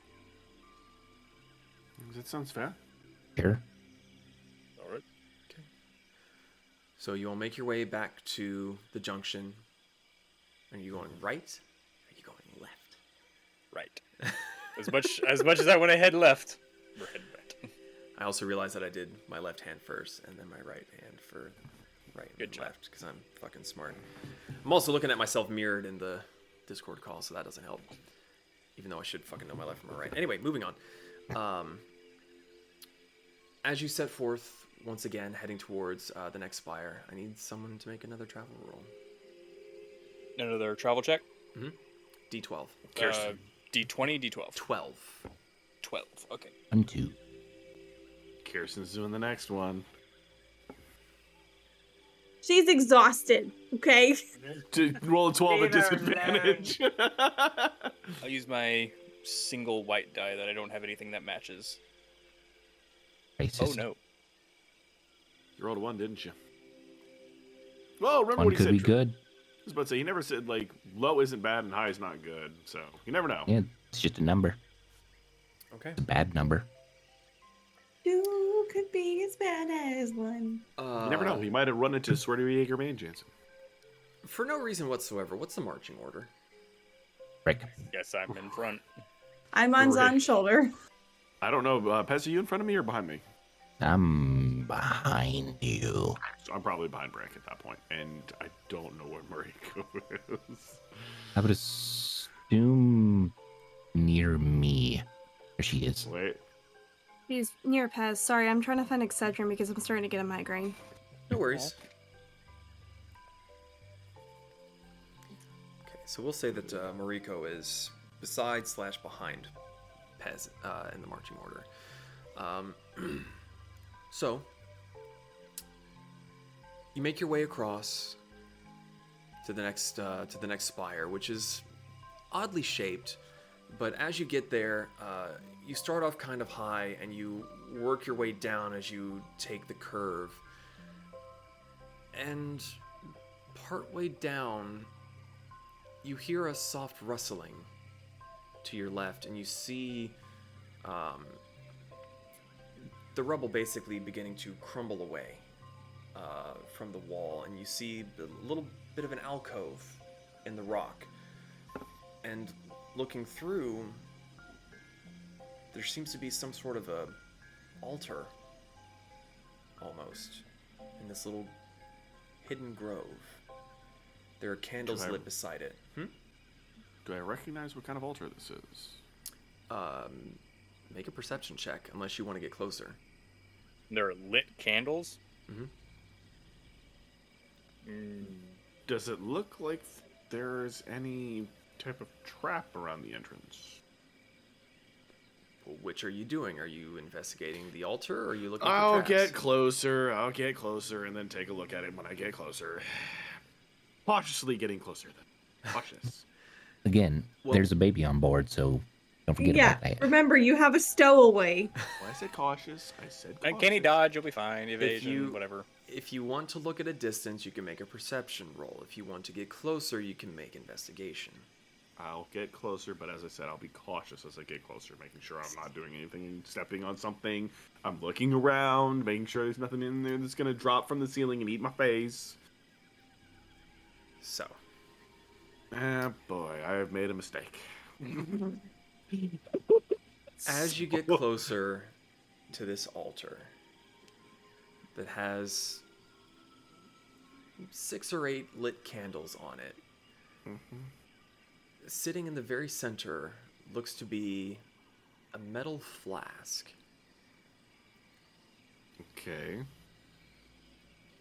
And you get, as Zon is getting closer, what are the rest of you doing?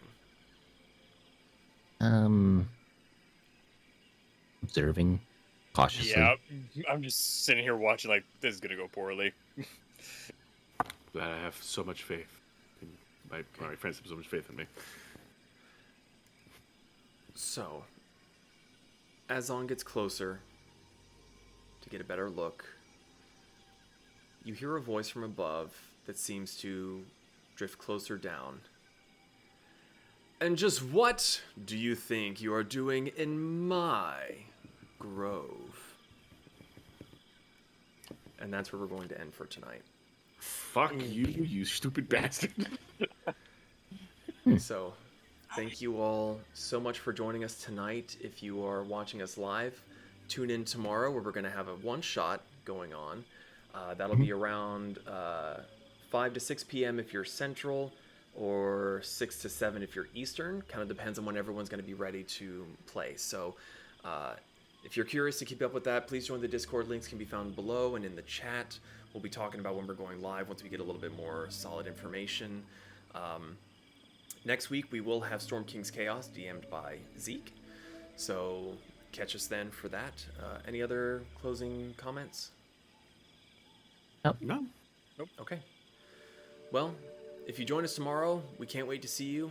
Otherwise, have a great weekend, a great week, and we'll see you the next time you go live. So, good night, everybody.